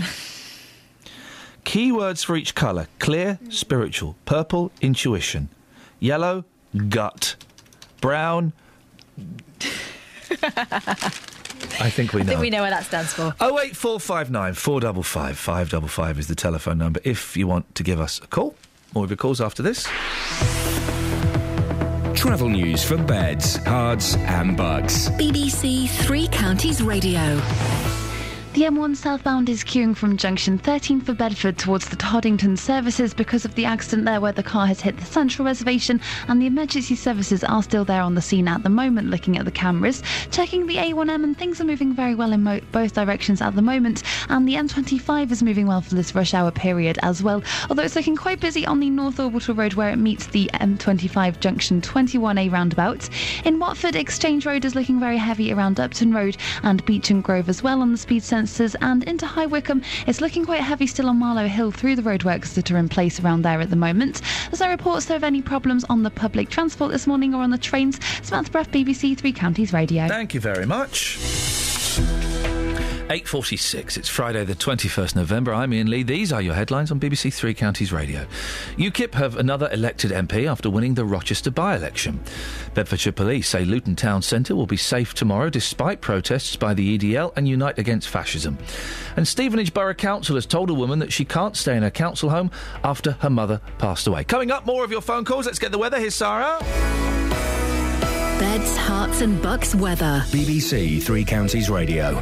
Well, we've been talking about outbreaks of rain spreading into the three counties this afternoon, but actually we've got a little bit going to come in, I think, a bit earlier than that. Just looking at the latest radar picture, the area of rain has sort of expanded itself. And so I think late morning is when we need to start to cater for the risk of some outbreaks of rain. Initially, the odd heavier bursts mixed in, then drying up for a time, and then some lighter interludes through this afternoon. It'll be pretty cloudy then throughout, and the temperature's struggling a bit, 7 or 8 Celsius at best today, but warming up through the night, oddly. By tomorrow morning we're at 10 or 11 Celsius as a southerly wind sets in and gives us some warmer air. Tomorrow, outbreaks of rain again, particularly as we go through the morning, and then later in the day they'll become quite heavy. There will be some drier weather mixed in. Top temperature tomorrow well above average for the time of year at 13 or 14 Celsius, and we continue with rain for Sunday too. A pretty unsettled weekend then, Ian. Thank you very much. iPlayer leaves on the line and... overrunning engineering works. iPlayer being told... your call is important to us. For the 50th time. iPlayer being kept awake by the local wildlife's nighttime activities. For the 3rd time this week. And iPlayer taking ticket number 93, just as you hear... ticket number 7, come to the counter, please. BBC iPlayer. BBC Radio and TV, always there when you need it. Call 08459 455 555. BBC Three Counties Radio. Roshan's in London. Morning, Roshan. Hi, morning. Morning, what have you got for us? Basically, I just wanted to ask, is the extremism only restricted for minorities? I don't know what you mean. So if the EDF is actually able to operate, I mean, obviously they are an extremist party. In your opinion? Yes. Whereas they are obviously not, they're not including all the other people. No, they would say that they don't exclude anybody. I mean, they just want English whites, aren't they? So obviously they don't exclude anybody else. No, they don't. Okay, so therefore, in my opinion, no, they're an extremist party. No, well, they may be racist or not, but they will allow anybody of any colour or ethnicity to join them. Oh, I didn't realise that. Yep. Okay, so what is this? What does the EDL stand for? I mean, English Defence League. Yeah, well, what do they represent? Do you know? I don't really know. I don't particularly like them, but they're not going around saying we should kill people or we should burn. They're certainly not saying it in public that we should kill people or anything like that. So they should be allowed to march. Okay, I mean, in my opinion, I think they are a racist party. Okay, and therefore they shouldn't be allowed to operate. Well, but hang on a minute. You didn't understand that anyone could join them. In what way are they racist? I don't know. I mean, well, then you can't say they're a racist party if you don't know how they're racist. You have to be able to qualify that. Why is it all the shops are closing it down then? Well, I don't know because they're. Well, I do know why the shops are closing because the EDL will be there, but also the other side will be there. Unite Against Fascism will be there, and when those two get together, it was Moida. Right. Okay. I don't know. I think a lot of the people in the minority feel that they are a racist party, and I'm one of them. But you don't know why, Roshan. You don't know why. I've already just said that anyone of any colour and ethnicity could join. I don't see English. I don't see minorities are represented in the English Defence League, and that's probably why. But there aren't particularly many minorities represented in Parliament. Doesn't mean Parliament's racist, does it? There aren't many minorities represented here. Doesn't mean we're racist, does it? They're allowed to join the EDL if they want. Well, I would like to apply for join them and see whether they would have to let me join or not. Roshan, if you did that and you recorded it, we'd probably play that on the radio. Yeah, okay. Thanks very much indeed. I think it's brilliant. I've fallen into their trap, Kath, because, as you know, I didn't want to do this story. I never want to do this story. And I've already spoken about them. We were going to give them 7 minutes, and I've already spoken about them for about 30 minutes now. But I think it's great that the English Defence League can march in this country. I think it's great that they can march in this country because it shows that we may not like the message, but people have the right to march and protest. Brilliant. Brilliant. It's a shame it costs so much. Yeah, but people are allowed to, and I think that's a great thing. Wish we hadn't touched this story with a big, long, dirty See, stick. the worry we have is that we're advertising it. Exactly, and now we are. Flipping heck, we've fallen into their. Well, let's stop talking about it. Stop, Dealey. You haven't advertised it at all. We've just banged on about it for 35 minutes. I think it's a tedious story. No, I think it's a tedious story. I've got no interest in talking about them. We've just played totally into their slimy little hands by banging on about them. No, I don't think so. I'll tell you why. I was at a protest back in 2011. There were, 3,000 people there that day. Tomorrow, to put this into perspective, 421 people on their Facebook page, the EDL Facebook page, have said they're going tomorrow. Well, that doesn't mean anything. It's a lot smaller scale, but that doesn't mean anything. Most people going to this march tomorrow will be from outside the patch. It's our duty as a local radio station, I believe, to tell people what's going on. I disagree strongly with you. I don't think it's our duty to advertise the fact that the EDL are doing a march. And do you know what? I don't want to talk about it on this show ever again. I think it's a waste of time. It's kicked off with that copper. We've banged on about it for 35 minutes. I don't think it's our duty to give attention to that at all. At all. I'm just saying that the people tomorrow going into Justin, Luton... I don't care. You've been out there to talk about the flag. OK. Front page of The Sun, Emily Thornberry, according to The Sun, a rich Labour MP. She has tweeted this photograph of somebody's house, a white van with the English flags out the front.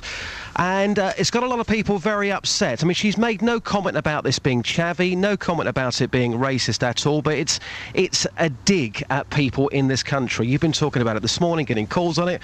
So what we said earlier on was that I was going to take the front page to the streets, show people the front page, and just get their initial reaction to seeing those English flags outside somebody's home. I've done that.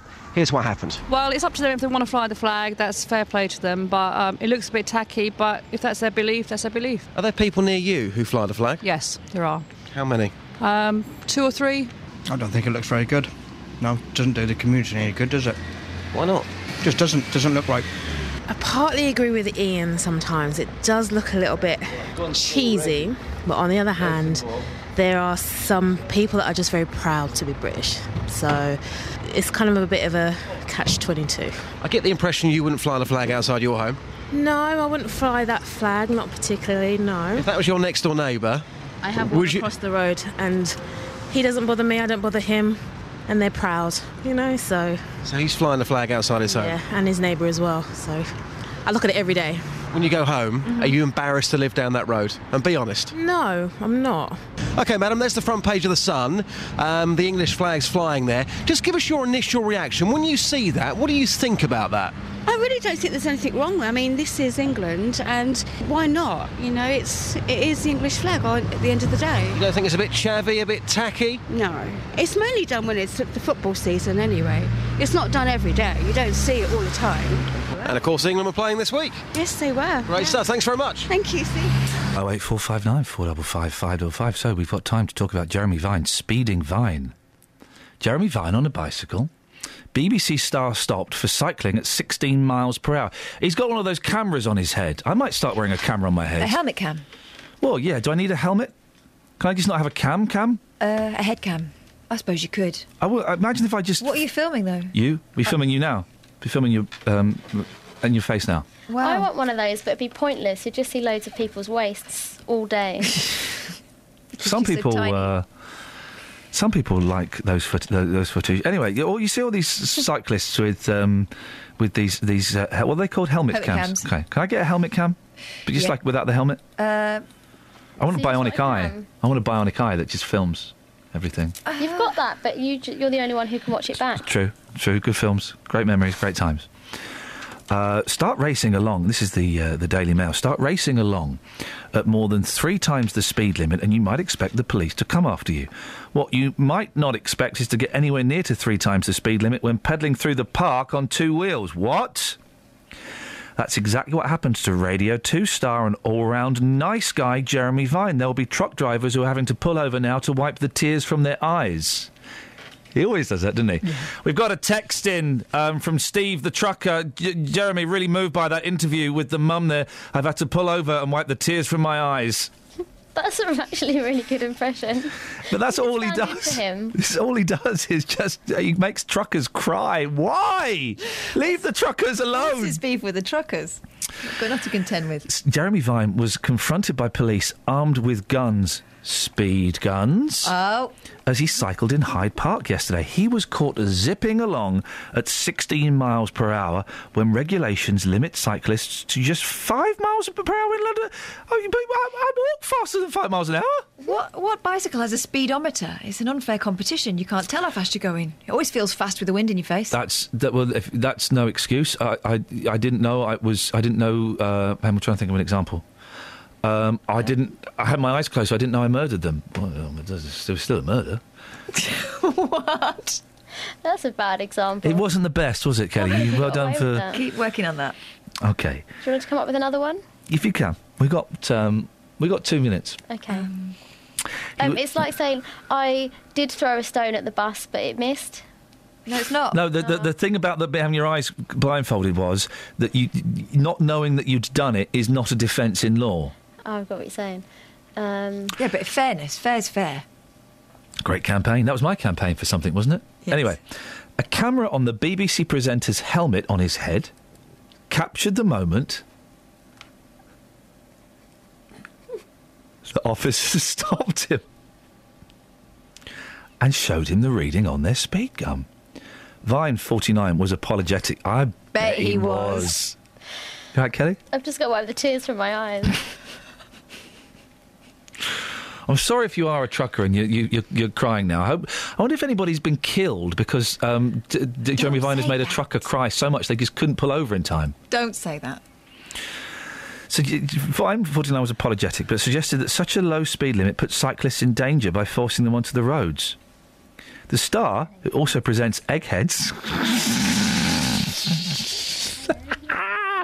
helmet head, I just imagine him going like the clappers. shared his video with his 260,000 followers on Twitter. Gosh, it's as if he's not ashamed at all. Unbelievable. Are you allowed to film coppers and put the footage on Twitter just like that? Are you allowed to do that? I think if they're filming you can. Right, that's it. That's your lot. Thank you very much, everybody. New podcast will be up soon. Travel news for beds, cards and bugs. BBC Three Counties Radio. The M1 southbound is queuing from junction 13 for Bedford towards Toddington services because of the accident there at the Central Reservation. In Fancott, Luton Road is looking slow eastbound between the B530 and Luton Road, with people avoiding the M1 and the problems there. The A5 is also looking very busy southbound towards Hockliffe between Leighton Road and the A505 junction. And it's also looking quite busy on the North Orbital Road where it meets the M25 junction 21A roundabout on the speed sensors. Having a look at the trains, though, there's no reports of any problems there at the moment. Samantha Bruff, BBC Three Counties Radio. Thank you very much, Samantha. As I was saying, there'll be a new podcast up in a few hours. You can get it by going to the BBC Three Counties Radio website, or you'll be able to get it from iTunes. I don't know, maybe tonight or tomorrow. It takes a while. That was a fun show, wasn't it? Fingers crossed I'll be back on Monday. Who knows what will happen? If I die, find out why. Catherine, Justin, Kelly, thank you very much. We'll be back on Monday at 6. Coming up next is JVS. Local and vocal across beds, hearts and bucks. This is BBC Three Counties Radio. Thank you, Ian. Good morning. Welcome to the JVS show. I'm Jonathan Vernon Smith. It's Friday. It's 9 o'clock. And on today's Big Phone-In, why do you think people voted for UKIP? Last night, UKIP won their second seat in Parliament as former Conservative Mark Reckless was voted